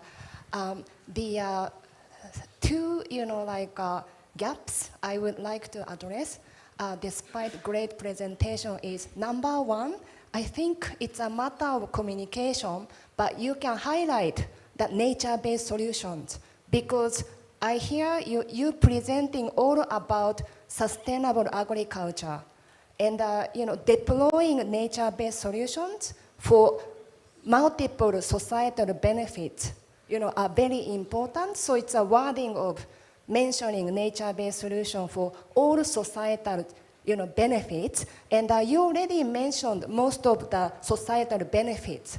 But what's lacking was a disaster risk reduction. You mentioned agriculture is about addressing land issue. If you deploy sustainable agriculture, the ecosystem of the lands and reduce vulnerability to disaster risk. So that's something one. Another thing, the biodiversity, nature conservation. 100% of food from nature, while biodiversity loss is happening. So not only, the climate resilience, but biodiversity resilience is important. Thank you. Thank you so much. Just to quickly update that most of all these, so far, the insights, what we've seen, they are already captured into the PSTA 5. Those who, I think you can also peruse. If you need be, they can share with you the document. You will see that there is a great chance that what people are suggesting is already in the PSTA 5. But you are free to highlight it to at least to be assured that it is covered. But great chances is that what is being suggested is already inside. But as agriculture sector working group members, we are free to raise the voice to make sure that at least you've been heard and that at least it's not missed, even though it most likely is already inside. It has been circulated very widely, and inputs have been captured very comprehensively. Yes, I see some other hands. Yes, Tony, I think is your hand I saw, or some? Yes, there are some other hands. Thank you, DG Patrick. Good morning, everyone. My name is Tony Sanganira. I come from the Tony Blair Institute for Global Change. We are based in Rwanda, but we are also in about 18 countries in Africa. We provide advisory services to political leaders in government, but we are also embedded in government institutions supporting different flagship programs. In Rwanda specifically, we are in Minagri, but also in the Ministry of Education, Ministry of Trade, RDB, but we do also support digital transformation in the Ministry of ICT and Innovation. So I'm so pleased to be here, and I'm not going to touch on the specifics of the strategy itself because it's quite comprehensive. I also want to echo the previous speakers' voices of appreciation to the teams that presented, but also those who worked on the strategy. Mine is specifically on delivering this strategy. I come from a governance perspective, and really having had a good experience working in this sector before, I realized that much as we can keep fine-tuning or even increasing our ambition in terms of what needs to be done over the coming 5 years, I think NST2 will be even more requiring in terms of delivery efforts. Whenever I look at the Agriculture Sector Working Group, or ASWG, as an acronym, as we've seen it for many years, I'm wondering if we should not maybe reach a point where we start talking maybe about agri-food systems delivery group. Perhaps that gives us, an additional effort in terms of saying it's really not only about working or even coordinating, but it's really about delivering. And when we talk about delivering, it's also about being able to continuously prioritize what we need to deliver.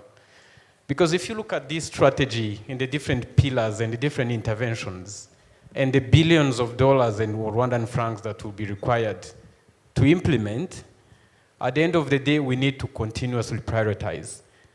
And prioritizing means having a delivery culture that is going to be different from what we've seen over the last many years. And I'm saying this from experience, because I've worked in this sector for many years before. Delivery culture, delivery routines that will allow us to monitor ourselves on a more regular basis, performance management. I think this is both internally within the ministry and other related ministries that work on food systems, but also even within the development partners group. How do we manage our performance to make sure that we are really delivering on the expectations for the country, for the citizens? So we really need to be bold enough and discuss this. I know there is going to be a session on the mechanisms for PSTA implementation, but I really hope that we take an extra step and go beyond implementation, coordination, and really talk about delivery, and really make sure we invest in the delivery culture that, let's be honest and let's face it, is still quite low in many of our institutions. And we need to be able to work more together as different government institutions. Agri-food systems, it's Ministry of Local Government. I really hope this ministry is actually represented here. Ministry of Environment, Ministry of Trade, Rwanda Development Board, and I'm saying this because we are also embedded in those institutions. And we see a lot of synergies that are needed, and even more for this particular sector, which is very critical for the country. I can say more and more, but maybe when we have an opportunity to discuss this delivery approach and framework for this sector, we can share more insights. We even have a specific offer that we want to discuss with everyone here. Thank you so much, DG. Thank you so much, Tony, from yes, Tony Blair Institute. Thank you.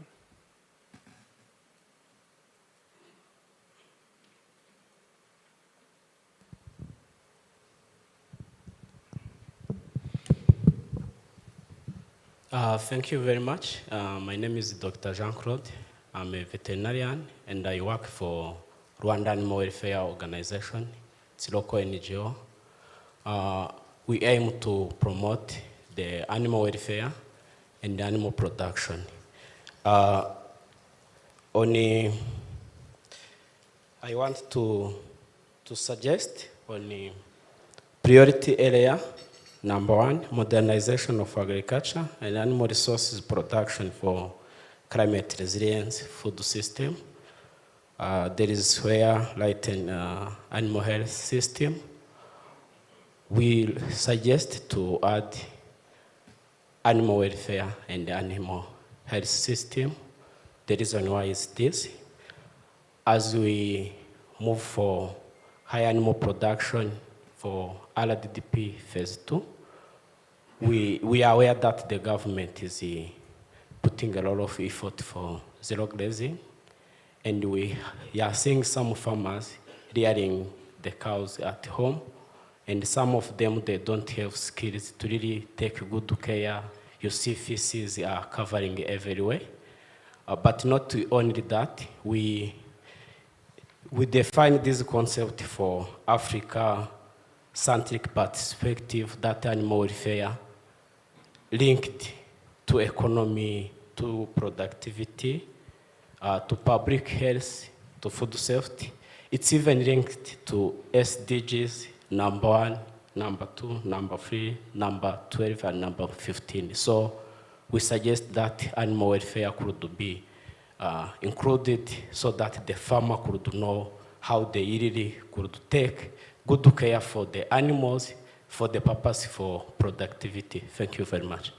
Thank you. I think it is well taken note that not just having health addressed, but also the way we look after our animals. Yes, as I'm going to hand to other hands, I see, I would like to also, kind of a heads up for the different leaders in the ministry, agencies, to be ready to also to react to those comments that are being raised. The people who have participated so significantly into the putting together the thoughts and the considerations in the PSTA 5 would be ready to feedback and react and comment or exchange or enrich a particular point that may be raised that needs even further support or further enrichment to hammer what is going to be a PSTA 4 inclusion if it needs to be. And I would like to remind also that this document, it has been widely circulated. There's a great chance that what is being suggested is already inside. So those who have participated so actively into putting together the documents, they may also be coming in to share that this is addressed or this is really an addition. Let's have more participatory engagement, not just collecting suggestions, but also feedback on the suggestions being raised. So yes, I saw a couple of hands here. I had seen one from, is it right, MasterCard you had raised? Yes. Elise from MasterCard has raised a hand. Yeah. Okay, he has got a mic in front. Thank you. Yeah, thank you very much. Good morning again. Thank you very much to the presenters who have presented before. I think when you go through the document, you see that it's a well-written document. It has clarity. It's really touching most of the points that we want to see happening in the agri-food systems going forward. My name is Alelize Kamanza. I represent the MasterCard Foundation here. And the MasterCard Foundation is focusing on two sectors, agriculture, the tourism and the hospitality, and then with a special focus on youth employment in those two sectors. So my comment is just when I was looking at the expected impact goals of PSTA 5, there is an indicator that got my attention at some point. We are planning to reducing stunting from 32 to 22. So for a strategy that is aiming really at let there be food, and within 5 years we are also ambitioning to have 22% of young people stunted. I think we need to revise that target. The second is on the flagship programs. As Dr. Chantal was presenting, I saw a couple of them, but we know that in the document we have more. And I want to really focus on the youth employment flagship. Maybe we could reframe it and call it future workforce development for the agri-food systems, for the reason that is clear. The future workforce will be likely educated young people, and it's also described in the narrative. But when you say youth employment, we also undermine the fact that senior mentors, senior coaches in the agri-food system can add value to that youth employment endeavor. So I think we could expand it to just focusing on developing workforce with a focus on young people. Second, I want to come back to, again, the flagships. There is a food system coordination flagship. But when we look at the ask from this meeting, the last one is around agriculture sector working group reviewing. So it's not far from what Tony has said, but there is an agriculture sector working group point of view. But we need also to give muscles to the delivery. So it's really building on Tony's comment. Yes, the agriculture food system can meet, convene, discuss what is going on, but who is delivering? So we need really to, in the flagships, to emphasize, highlight that the need for delivery, coordinated delivery, is needed, is there. It's paramount to the success of this strategy. And the way it's presented, and the ask, maybe the ask should go also beyond. I'm lucky that Tony is proposing to have a presentation to share. He has an offer. Maybe we can add the offer as part of the last ask. Yes, thank you so much, Elise. If I take another hand, yes, I totally agree with you that when we talk about the stunting, that we are aiming to move from 32 to what, 22, we shouldn't say that. Actually, we should say to below. We don't want to be over-ambitious and say, I think this is informed by the trends and efforts that have been put in and how internationally based reduction is achieved and the current average and so forth. People can look at that again, but one thing is that is very key, the way we say it, my colleague DG Chantal, we should say to below. No, we are not aiming to have 22 stunting rates, no. We are aiming to have below that. If it is 0, we celebrate. But we can't say we are aiming to have 5 or 7, no, to below 5, to below 7, yes. Okay, some other hands, yes. Good morning. I'm Aissa Touré-Sarr, African Development Bank. Yes. Actually, I had 3 comments, but maybe before just to echo colleagues and congratulate Minagri for a very well drafted document and quite deliberate. My first comment was on the delivery mechanism, but I think I will not come back to that because it has been raised twice. But it's very, very important as we conclude and finalize these documents to really deep dive on how all this investment will be delivered, because this is one of the major issues that was encountered by all sectors under NST1. The second one is is about the mention to trade infrastructure. And I think with the new focus on food system, we need to go beyond trade. And I guess you meant cross-border roads, feeder roads, national roads. But you have energy, which is very important in this new focus. You have access to water. So I think that those are elements. I'm sorry if it is already in the document, but I think that it has to be reflected to what has been presented here. The third point is, again, in terms of learning, NST1, was about a private sector-led growth, and we all know that it didn't happen. Despite all the efforts that have been put in place by the government for the enabling environment. So we need to understand, despite all these ones,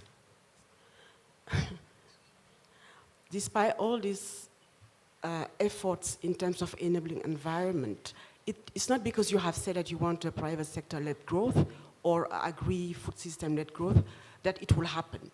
So what are the mechanisms, beyond access to finance, because it goes beyond that. So to have 53%, I think, of financing coming from the private sector. And I think that this is also something that all the actors with the government has to put their heads together to make sure that the private sector will come, because, and then in that dynamic, also to try the nexus private sector and the fact that how do we reconcile that the agriculture in Rwanda is smallholder farmers. The ambition of going to commercial agriculture is fine, but also to make sure that they are not left out, because this is the majority. And we will not move the needle, on poverty reduction if we don't not take care of that, big number of smallholder farmers. Merci beaucoup. Thank you so much, representative of the African Development Bank in Rwanda. So indeed, the financing mechanisms, even though we are so ambitious to raise, we saw that the PSTA 4 was financed at 18.5%. So I think it is a high time that we see innovations, how we are going not to suffer a deficit into PSTA 5. Before I call in some other colleagues' hands, I think I will request the various leaders in the ministry, as I said earlier, in the ministry, in RAB, in IEB, to be ready to share some feedback on the point raised, but also leaders of the international institutions present. I see FAO, I see IFAD, and others. Shortly, we're going to share with us some of the insights about those. And I would like to also, following up on what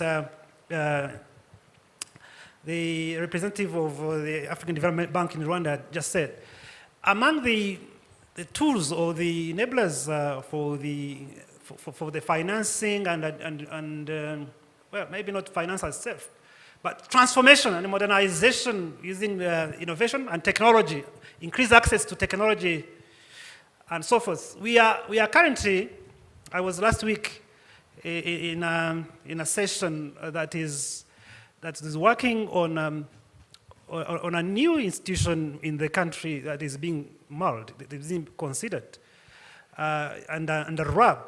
No, not under RAB, under the Ministry of Agriculture. It is being considered. It is not yet. It will be approved, of course, if competent authorities find so. But we are considering establishment of what we call the Rwanda Food Commodity Board. So to have another agency, we have got Rwanda Agriculture Board, RAB, we have got NAEB, and we want to have a Rwanda Food Commodity Board, a third agency. It's being seriously considered. That is going to be focused on what? Mostly the market of the produce from the farmers, purchase the farmers' produce for the strategic food crops, especially cereals, pulses, and storage, ensuring food security at all time, taking into consideration the balance sheet, food balance sheet of the country, and also be an enabler of farmers' access to, mechanization, fertilizers, other inputs. So the farmers shouldn't struggle with finding upfront costs, upfront payment of a fertilizer, even though subsidized, still the other 50%, sometimes farmers struggle to get that. Access to tractor services, access to other technologies and other innovations. So since the farmer will be selling to such agency, they don't have to struggle about meeting the upfront costs. So there will be tripartite framework agreements between the agency and the farmer and the service providers. Just go to the service provider of fertilizers or tractor service or any other particular product for agricultural innovation. The framework agreement will be such that we will be deducting upon harvest for those qualifying farmers into modernized farming systems, maybe starting with the agri-hubs and food basket sites and areas of intensive livestock, modern livestock farming. That could be, that is being seriously considered. So we have been working on it for a couple of months. It's closer to the end. Last week we were designing its business plan and setup and so forth. So the consultations are still going on and taking into consideration the inputs for that. But that is, it is likely to be quite a good enabler of transformation and modernization under PSTA 5, as we all ambition. So I think I will take another 2 hands before I hand over to be ready to react. The leaders including DG RAB, DG Livestock, I don't know if it is the representative of NAIEB, IFAD country representative, FAO country representative, whoever is a leader of an institution, be ready to react on this. It's your time shortly, but I will give, I saw 2 hands there, here and there, and then you're going to have that. Thank you very much. I'm Laurent Munyankosi from Ripple Effect International, formerly known as Sendekao. I want to appreciate the very good presentations from the presenters and the great work done really to have this put together. I have just some observations from what have been shared, especially from the lessons from the PSTA 4. One of the points that attracted my attention was on the point where it says there was a low adoption rate of agricultural technologies, but also in key challenges, it was said there was low demand for goods and services, especially in rural areas, which we can may put together. As you know, much of this work in agriculture is done by smallholder farmers in rural areas. My question, actually, I was wondering, is these issues because of affordability? Are the farmers enabled to adopt the suggested technologies because of affordability?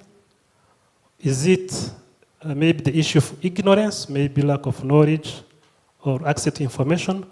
What is behind of this? Because we are talking about increasing the use of inputs and technologies and innovations, but from what we see in experiences, we still have challenges there. And I want to link it with what I saw, especially in the priority, sector priorities for the upcoming financial year, where on research and extension, it is, when you look at the budget distribution, it is at 2%, just 5 billion out of 231 billion for the financial year. I have not yet checked for the whole period of the PSTA 5, but I think there is a need really to revise into something. We need research to be informing us on where do we need to make some changes in decision making. As one of the presenters says, I think we need some kind of customized research that can be informing us on where do we need really to work much more. And we see low budget really, or low funding in terms of research and extension. Is it that we are happy with where we are, that we don't need more research or more work on extension? Or is it issue of the funding? So I think we need to do something on this point. Thank you. Thank you so much. I think colleagues say in the team, we will soon react to all those good suggestions. Let me hand over to Dagmawi, the IFAD country director, and then after him, with DG of RAB, Dr. Teres 4, and then will be DG Livestock for livestock matters as far as PSTA 5 is concerned. Then we will follow up later. Thank you. Over.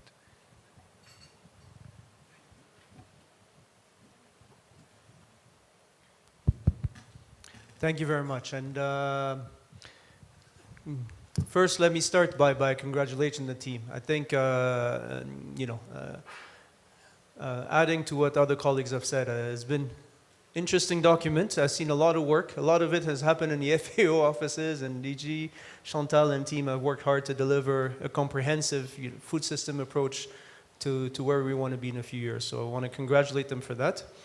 And also, I don't want to repeat, but I think what Tony has said and others on the delivery mechanism and how I think we've done well in achieving a lot of our targets, as we saw there, but as we move forward and we're changing the way we see agriculture now, we're looking at a food system which really requires, stronger coordination, not just in planning, but in the delivery. So I think my sister Aisa mentioned earlier, food systems include not just agriculture, infrastructure, energy, health, and the role of coordination and bringing all these actors on a table and being able to align to make sure we're able to achieve those will be crucial in moving forward.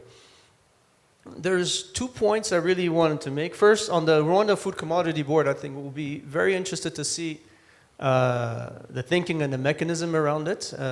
It's quite interesting. We've had conversations before, but haven't seen where that has progressed. So we'll be very keen on and seeing how it fits within this the PSTA 5. I've seen, we mentioned private sector a lot, and the importance to bring private sector to help us finance these gaps that we see.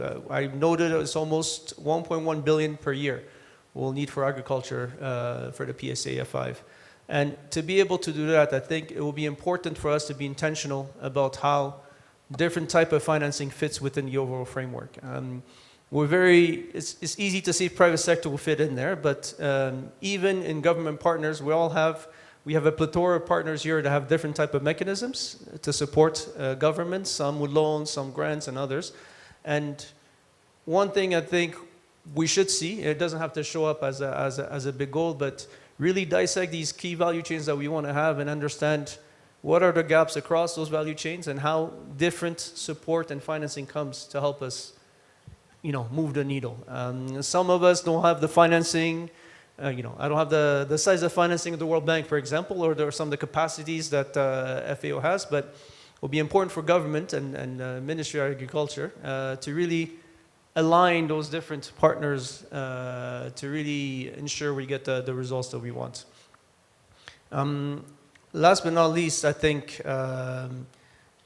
as we move forward, for looking at the size of financing that's needed, there's a lot of different finance that we can leverage on, including climate and others. And one thing we've noted is we're not seeing a lot of concessional financing for climate coming into the agriculture sector in Rwanda. I think Rwanda has done a very good job in mobilizing different type of financing, but not much going to the agricultural sector. So that's a big opportunity, I think, in filling some of the gaps that we see here. And as IFAD, we stand ready to support the government moving forward. Thank you very much. Thank you so much, Dagmawi. Yes, I think we have taken good notes of that in the team. So the DG Rab, welcome. Thank you very much, moderator, for this occasion. Yeah, I didn't want to interact much because I've been a part of the champion of food system transformation in Rwanda. But let me give you some of my insights. From long ago, the agriculture sector in Rwanda has been focusing, of course, on the food availability. Of course, the food availability, we can't run away from it, but this is a time now to have a shift on the nutrition aspect and the thinking on the food safety and the food quality. So, I just come to the comment of my colleague here from MasterCard Foundation. Of course, we aim to produce more food, but we strongly also aim to reduce stunting. So the way we have been championing this kind of nutrition aspect was like on the off interventions. So we wanted to look at how this PSTA 5 can help to set up a strong mechanism to coordinate nutrition programs that are cross-cutting in different ministries. So I think it is not a matter of having maybe a bigger target, but the way we have to achieve the target matters a lot. So when we talk about a modernization of agriculture and animal resources production and the resilient, so I think from this PSTA 5, you have been seeing that we have big money, just billions. If we go in the comment of Tony, how to crowd the partners and have a delivery, a coordinated delivery mechanism, I still believe that from the national, the agriculture sector working group we have, this is a forum, of course, which is working well, but we will be needing a technical task force, kind of, or a national coordination office, which brings on board all of those aspects from different ministries. If we remember from PSTA 4, this was one of the challenges that we did not really achieve some of the milestones that were related to the coordination. So I still believe that from this PSTA 5, we will be needing those reforms. We have been putting somewhere that we will be needing reforms, and one of the reforms is to set up this coordination mechanism, which can help to really analyze a kind of landscape analysis of what people are working on. So let me put also the comment of financing. Maybe we have been investing a lot, but we did not achieve a lot. This PSTA 5 is an occasion to do the right investment. So, right investment to deliver on a different aspect or to have an integrated impact. So that is why we have been putting key actors on board. Of course, the private sector, we did not do well for the last previous PSTF the strategies, but this is occasion to analyze what type of private sector we're talking about and how those guys can be supported to deliver. So when we look at general food, agri-food system is just, it's huge. I support the idea of continue developing the flagships because flagships are the key projects that can bring on board different partners. Of course, those flagships are already embedded into the plans from the donors. So I wish that all of those priorities can be part of the discussion of different donors. So the flagship program and innovation programs is a key. to avoid, to have a focus on delivering on the key programs that are having a real impact. So I still believe that we can accelerate, of course, but focusing on the youth. The youth, he has been proposing a future workforce development. So it is not bad, but we have to be careful to make sure that this future workforce, who is this future workforce? Of course, we believe that we can have a legacy of our future generation as a youth. But this is a journey that we can continue to discuss on how to create jobs from those youth, and then to make them effective in developing the agriculture sector. So I think the technical team which is working on the PSTA 5 can continue elaborating on that one. So infrastructure is a key. So we have been saying that I think the African Development Bank have been focusing on infrastructures. What really we need is infrastructure related to agriculture activities.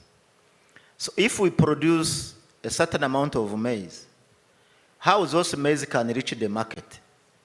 How can we trade? So we can't trade without investing in rural areas. So we are still having a huge gap in investing in the food supply chain from the farms to the market. So that is where we have to look at those infrastructures, most importantly, of course, in research as well, but also how to promote the energy, because energy is very important for those guys. So the big number of small-scale farmers. So we're still having a big number of scale farmers. The Ministry of Agriculture and the RAB and the other agencies, we're still working on some reforms. How can we crowd the smallholder farmers to have an impact on the production? Of course, we can't run away from the smallholder farmers. They are also the actors on the food security. But we have to set up those mechanisms on how to help them to increase the productivity. So those reforms are needed. This is the beauty of the food system. And through the reforms, we can accelerate what we are doing. And by the same time, we have to target the real beneficiaries. When we implement our project, sometimes we don't target the right beneficiaries, and then the impact is hard to achieve. So lastly, on the research and extension, we wanted to shift from the traditional way of doing research. We have to accommodate, as you said, to have a customized research. Already we have been thinking on customized extension services, responding to the real need of our farmers. So we have to be part of the regional and international framework for research, but at the same time, we have to respond to the farmers' need. So this is a new way of shifting the research, but most importantly, bringing the technologies as well as the infrastructure development. So let me stop from there, otherwise I can talk for the system for the whole week. Thank you. Okay. Thank you. I see that, thank you so much, DG34. I see Madam Kumba, fellow country representative. So after her, we can follow up with the livestock colleagues. Yes, thanks.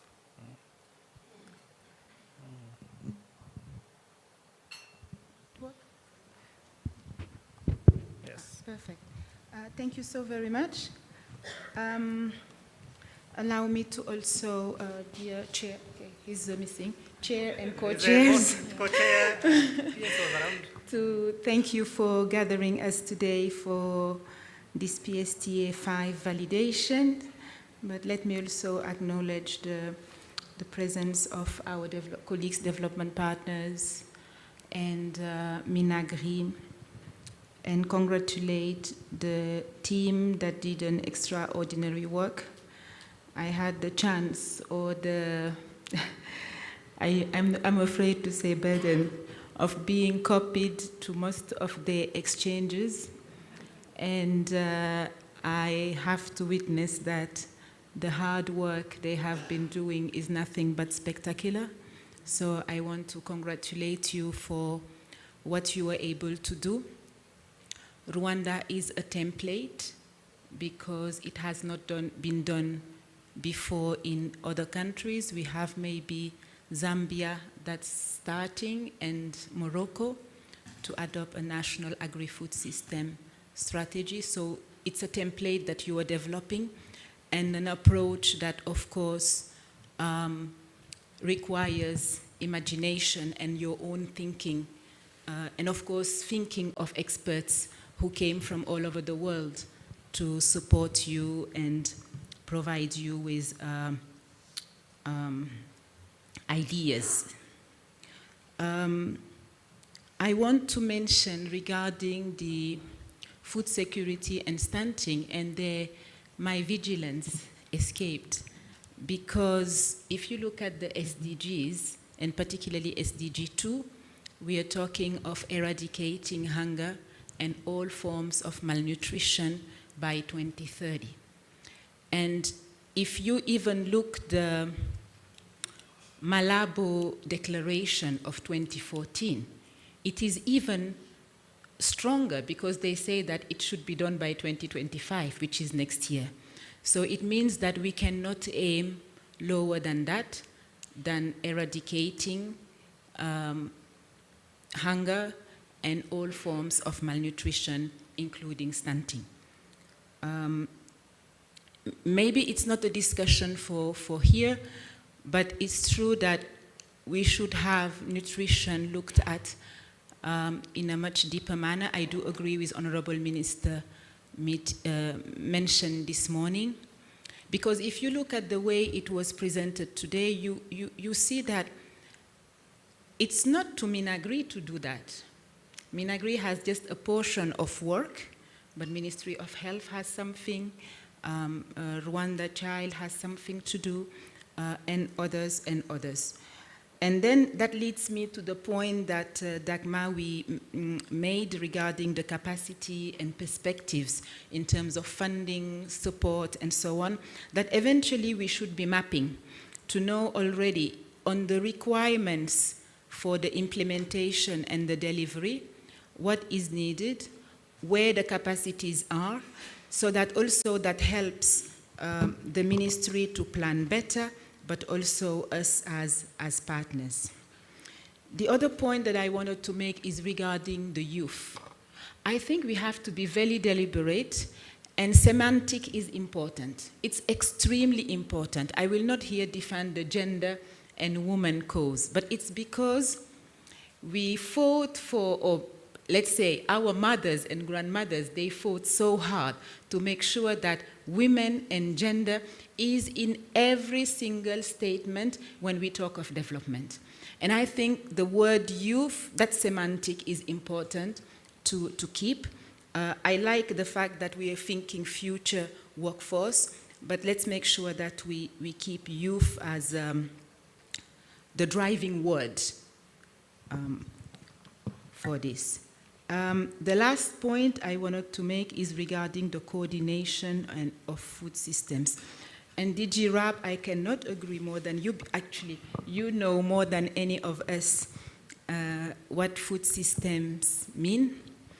And I recall when we've met with the University College of London and a few ministries led by Ministry of Agriculture, and we focused on what a system is, even not thinking about agri-food systems or any other. What is that engine, and how do you make an engine, even one in a car, works? How do you make it work?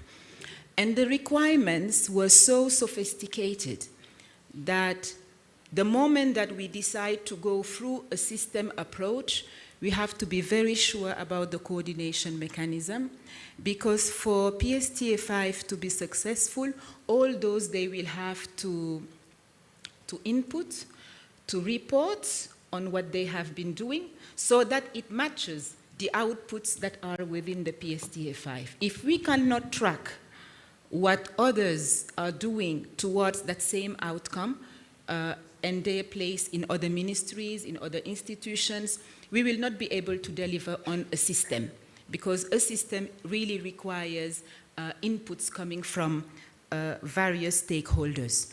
So I very much agree, and I think Dr. Ozonia mentioned it, and he was very strong on that that we should have a coordination mechanism that does not look at only the agriculture sector. Mind you, I was asking, I'm sorry, and I will finish there. I was discussing the green finance, and I think I was with Dagmawi, with the Minister of Finance, Minecofin. And they were explaining that the green investments are based in Minecofin, and the Ministry of Environment is just a member.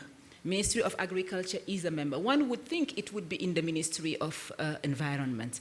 But by putting it at a higher level, either Minecofin or even higher, you make sure that everybody who's in this system not only contributes, deliver, reports, to make sure that PSTA 5 is well implemented. Thank you again very much for the opportunity. Thank you so much, Madam Makumba.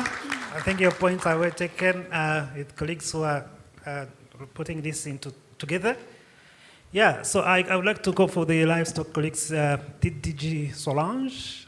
If you also, maybe later on, DG Ndorimana, if there is something which is not covered by Solange, you can supplement.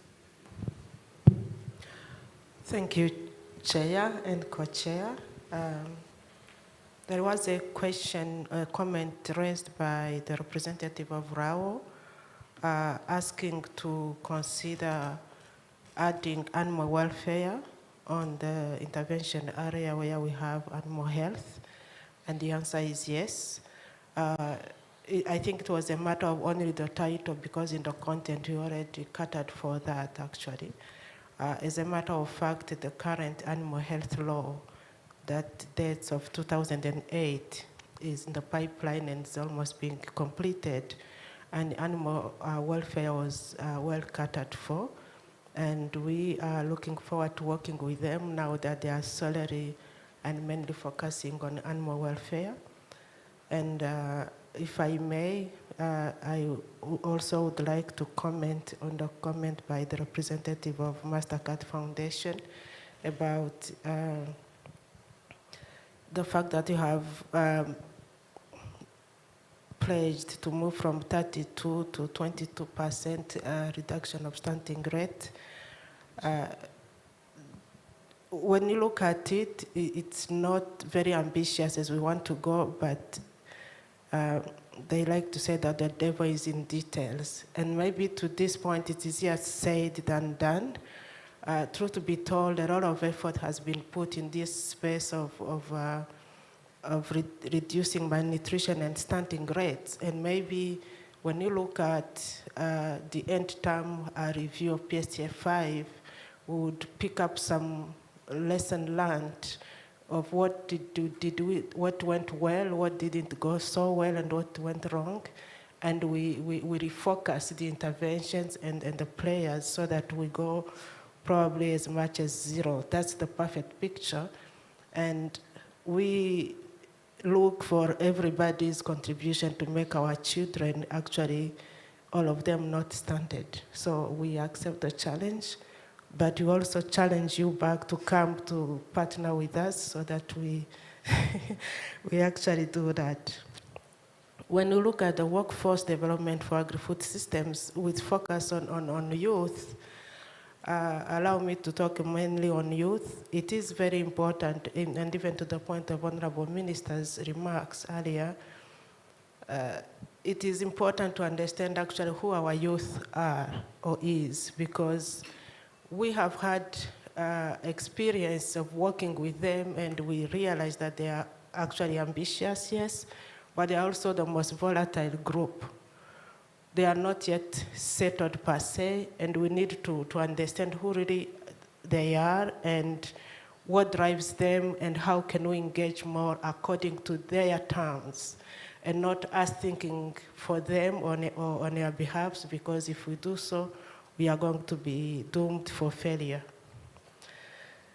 If I go to the representative of Report Effect, he asked for customized research. And to the point of DG, he asked why the low budget. I guess when we were doing this costing, we noticed that most of our research that we have conducted over the past 7 years of PSTA 4 was mainly government funded and project driven, and there was little space for civil society organizations as well as the private sector.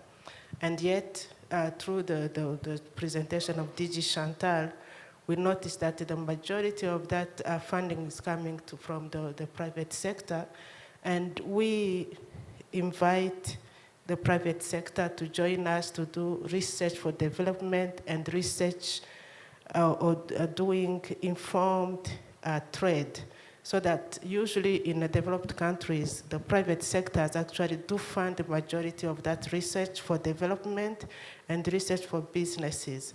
So we look forward to the private sector there to come and join us to do research for increasing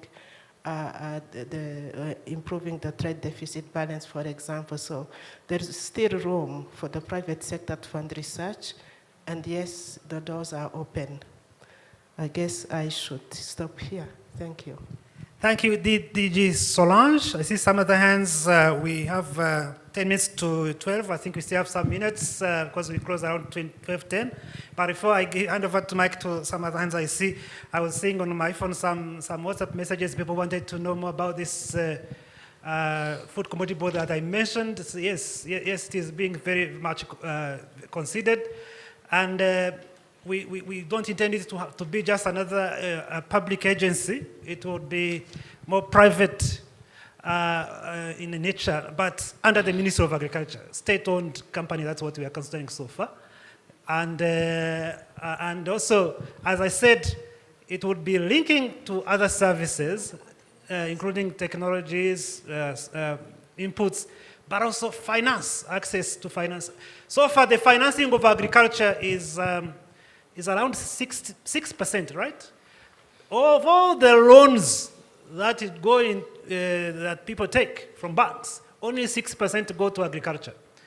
Now, when you ask the banks why they are not linked to agriculture, sometimes it's like risks are too high, or they are likely to run away, the farmers and so forth. But if you have such an agency that is buying the produce from farmers for strategic food security commodities, the banks should not worry about that. We saw from some other countries how they do. The farmer doesn't have to worry about getting access to finance, and the bank doesn't worry about the farmer running away. We just have this triangle: farmer, food commodity board, bank, and upon delivery, the supplies, you deduct what is due to the bank, deduct what is due to the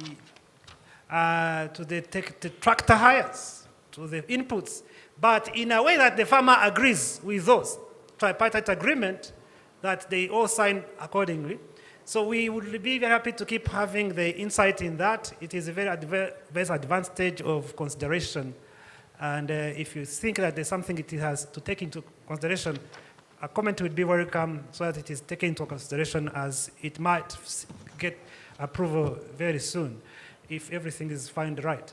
I see academic representatives, including the Deputy Vice Chancellor of the RICA, who has raised his hand. Let's hear from him as well, and others as well. Thank you.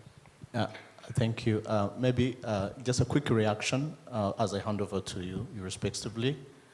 As a part of people drafting and actively in the PSTA 5, just very quick two feedbacks. Number one is actually the learning process. And that's why we are here, to get and gather additional inputs. And these are very valuable inputs, rather than we are not asking, not like question and answer necessarily, but just to take notes of very valuable inputs. And this is very much appreciated. Just to, and a bit of guidance on JP from Agra. Actually, when you see one of the key output of the draft, you'll see a very exclusive discussion in regards to food safety and international compliance. This is very taken care of, and we are really going to look into that. When you go to team reaction, when it comes to how do we mobilize skills, resources, competencies, and through education to make sure that we have all the resources that could drive this strategy, it has also one of the 4.3, which is about cross-cutting priorities. And for sure, we'll be happy and glad to get more input and insight so we can enrich better our draft. And from the FDB reaction, I like the interventions when we're talking about how do we reconcile farmers, smallholder farmers, especially when we're talking about commercialization. Just to let you know that reassure that we are leaving no one behind. Secondly, if you look at the way they drafted PSTA 5, especially when it comes to the agri-hub components, there are 3 components under agri-hub production. Number 1 is pro-commercial dedicated production. These are going to be big farms. These are going to be like Gabiro and so forth. And these are private led and where we're attracting investment. So to make an impact, this is like what DG Rab said about some of the flagship projects. The second is about food baskets. And the food baskets, those dedicated intervention, will more inclusive of the farmers into consolidated land, their contribution. So that can really be not only just to produce, but also to be part of the same process. And the last category is actually those less in need, those much in need. Mostly what we allude to call like social protection kind of. So they are also catered for. So as we move, because progressively, as you're aware, the intention is not to have, now currently we talk about around 70% of our people in Rwanda are in agriculture. The intention probably we need to have the less number, but that means there are peripheral activities, service agriculture, like the linked services that would also bring some of those groups. So just to reassure a bit of that, we have this understanding and we are moving to the same scope, and again, the more you think we can add will be much appreciated. So sorry to interrupt and other reflection, then I can hand over to the next speaker. Thank you. Thank you, DG, and I have first to thank you for the development of this document. It's really well, it has insightful ideas and mechanism how to implement the PSTA 5. I need to emphasize of what FDB representative said about smallholder farmers and what the DG of RAB said about improve productivities. And we need to first of all to think about where our food is coming from. Where do we produce that food? Maybe that's where we see a smallholder farmer assets. That's his land, his soil. And we need to emphasize, and I think that's something probably is in PSTA 5, to think about how we can help or support this farmer to keep that soil, to keep that land more productive. And I think to emphasize more on sustainable agriculture. And that's why we are here to help that farmer, to make sure that we have to maintain or even to improve the asset he has, even to keep that for the generation to come. I think that's maybe we need to think about, emphasize on sustainability agriculture. That's what I wanted to add. Thank you. Thank you for emphasizing sustainability. I've seen some hands which have been coming, and it's like the researcher, you from the, David? David. Yes, David Kahan. I'm with the EU Technical Assistance on Agriculture and Climate Action. I don't want to spend too much time talking, but I could thank absolutely everybody and the drafting team and the ministry. I'll get to the point. I think it's the first step over here towards addressing the food systems and the climate change issues is to recognize that we need to do a little bit more in the PST 5 document to show the linkages between environment, the institutions I'm talking about, the agencies involved as well, where there's opportunities of partnership, where there's opportunities of collaboration, especially because we know that the Green Fund for NERA has a mandate to mobilize private sector funding linked to the Ministry of Finance. I don't think that this is highlighted adequately within the document. A first step that we could have towards that would be to be able to highlight where these linkages occur, and that would be the first step towards our more intersectoral type of activities on the working group side. We'll talk about that, I think, a little bit later, about how we operationalize our working group programs in order to be able to implement programs, sub-programs underneath it. Just one comment. Thank you. Yes, I see this hand has been there for quite long. So I don't want you to miss someone who has raised their hand for so long, and without seeing, my eyes don't see very well with this light hitting like that. If there is someone who you recommend it shouldn't be missed, let me know. So go ahead, please. Yes. Hi, everyone. My name is Kamran. I'm the founder and CEO of Kivu Choice. The Honorable Minister was nice enough to mention us in his speech, so thank you to him. So we do what we're doing because we believe that aquaculture is one of the best mechanisms for providing affordable access to protein and to alleviating stunting.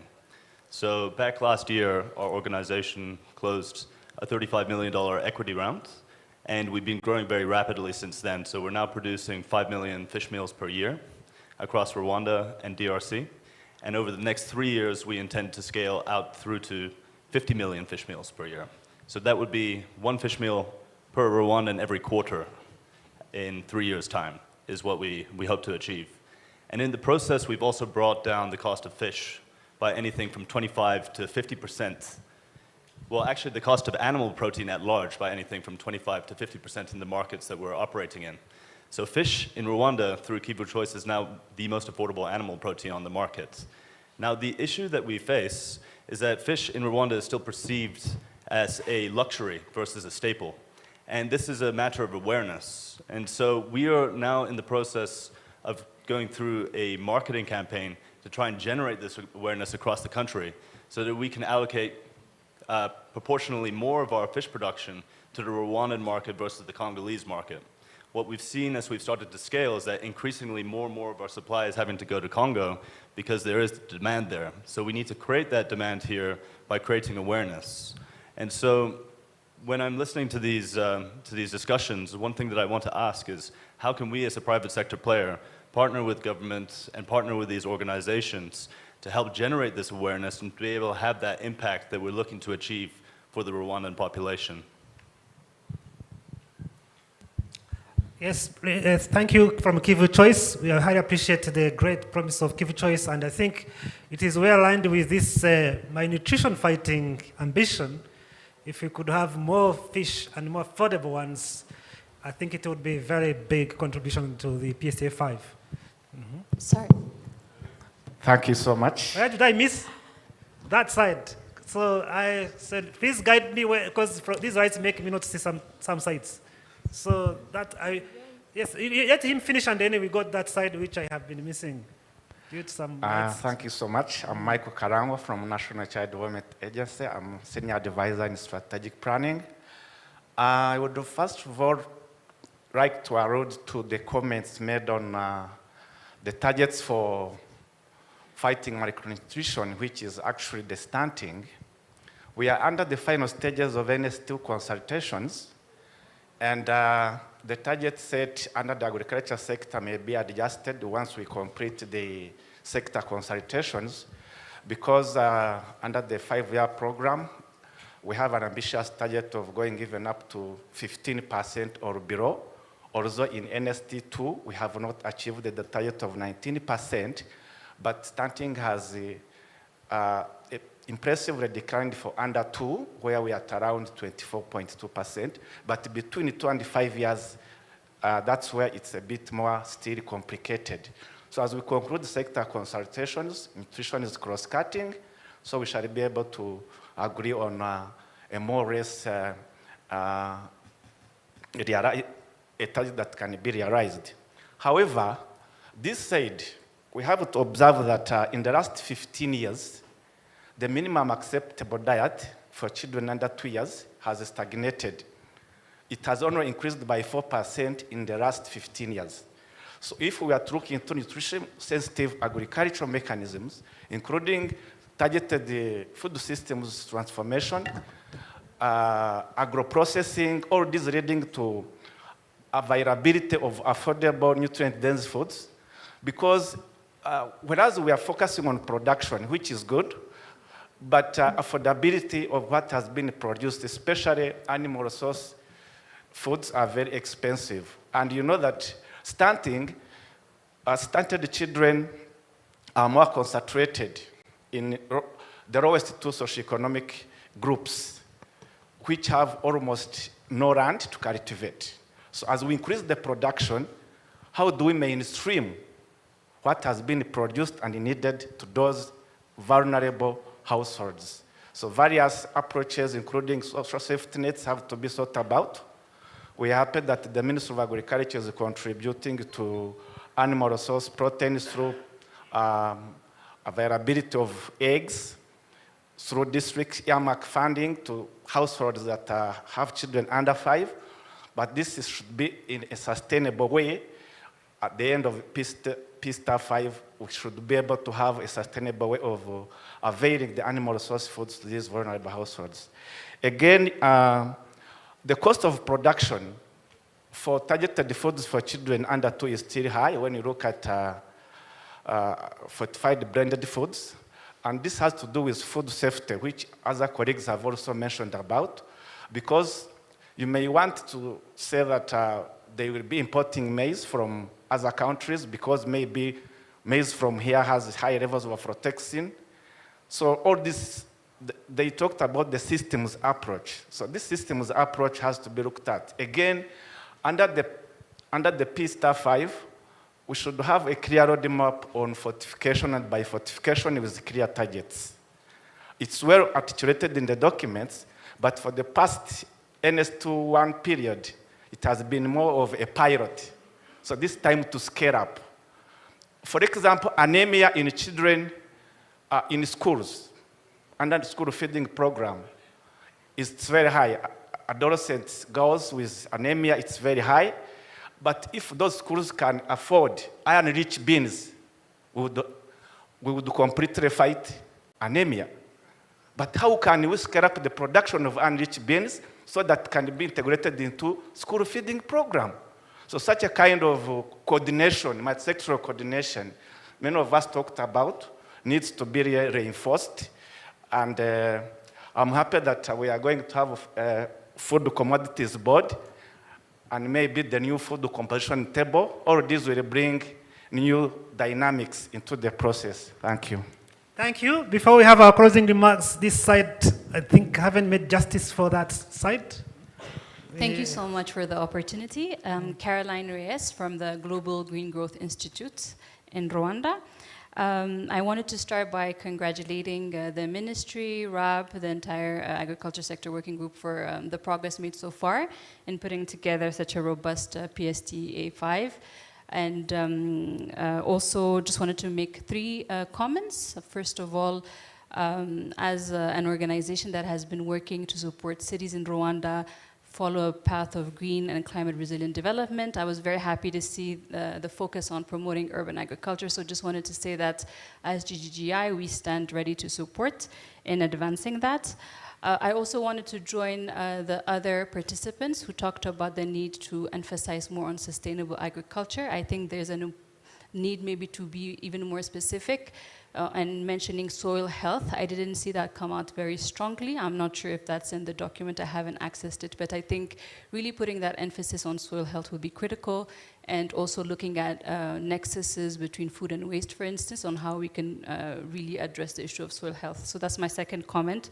And the last one, with regards to financing and the need to connect the different dots, I wanted to highlight an initiative that we've launched. Our President and Chair, His Excellency Ban Ki-moon, launched last year at COP to scale up food system transformation in Africa and the Middle East, where we will be supporting with mobilizing climate finance and green investment to turn flagships in different African countries into reality on the ground. So in terms of addressing that financing gap and connecting the different dots between initiatives, I just wanted to mention that Rwanda has now endorsed that through Ministry of Environment, and so we look forward to seeing how we can support in implementing it so that we can advance PSTA 5. So thank you so much for the opportunity. Thank you so much. Thank you so much. I still see some hands up, but time is now 12:08. If you look at your program, it's this the time that we had fixed to finish. And I think your inputs, your insights, you can always share with the planning team, DG Planning and her team. Feel free to share insights and so forth. But I encourage to read the PSTA 5 documents, because most of the insights that are coming here are really in. I tried to read it, and I see that many are just inside. So I encourage people to read and see if maybe it is not expressed the way you wish to be clear enough, and if it is missing, to include. Chances are greatly high that you will see that it is already included. But thank you so much for all the points that you raised. They were very worth sharing. They are very central to the delivery of PSTA 5, and the team is going to make sure that they are captured, or the document is well presented in a way that reflects what has been stated here, which maybe was there buried in a way that is not clear enough, or which was not complete. That has to be completed here. But as the high-level workshop was actually for the validation, I think you will agree with me that we don't need another session of validation, that this is a validation with some additions. Is that the right, correct way? Yes. So we say that we have validated it with just addition of those. Would you raise the hand to confirm as such that we have validated it? Thank you so much. And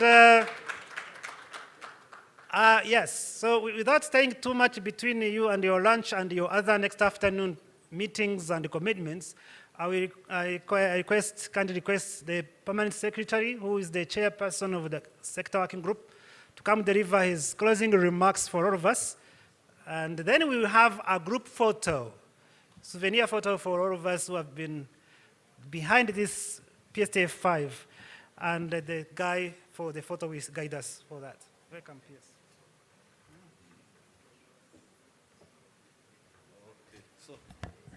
Thank you very much, Patrick, for moderating this activity, and also for keeping time. Really, I am impressed by even no single minute. Okay, let's adopt this and take it also as a resolution for PSTA 5. So, and all the meetings we'll be having will be moderated like this, and we'll be keeping time.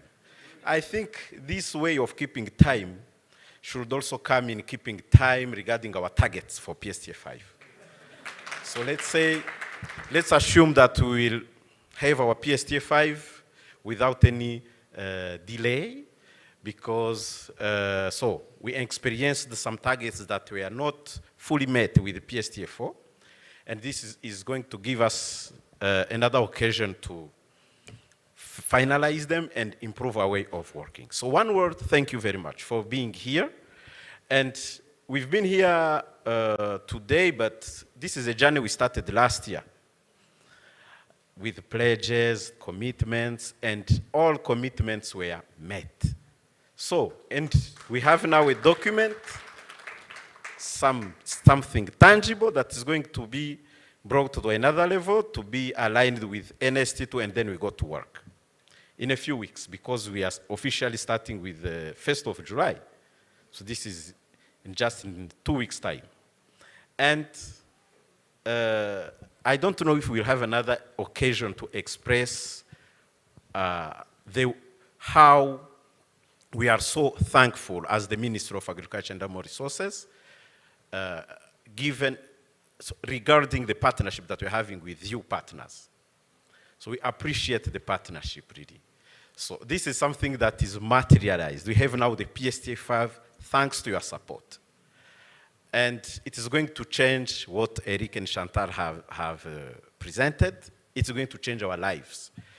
If we say that 85% of our people here in our country rely on agriculture for their daily survival, and then we put together efforts to have such a document that is going to guide us. Some journalists call it Biblia y'ubuhinzi, so the Bible of agriculture, but we are on Friday and close to Tabaski. Let's say Tabaski is Eid el-Kebir, the day off we'll be having on Monday. So let's say also Quran. I am seeing my sister Kumba there, that's why. So in Senegal, they call it tabaski.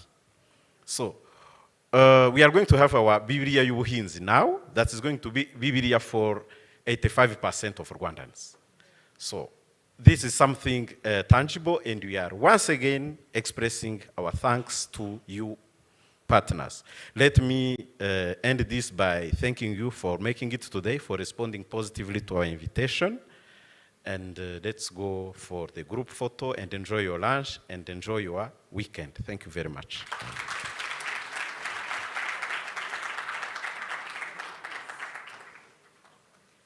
So for the group photo, our colleague in charge of such area, the director of photography, is going to guide us, Mr. Mazimhaka Jean-Pierre. But also another small announcement is that for the lunch, you must be given something like this by the beautiful ladies there who are sharing this, and the gentlemen, handsome gentlemen who are. So otherwise, without this, you will not be able to enter the restaurant, which is called Soko Lunch. Make sure you get this from those ladies and gents who are sharing them. Okay, guide us.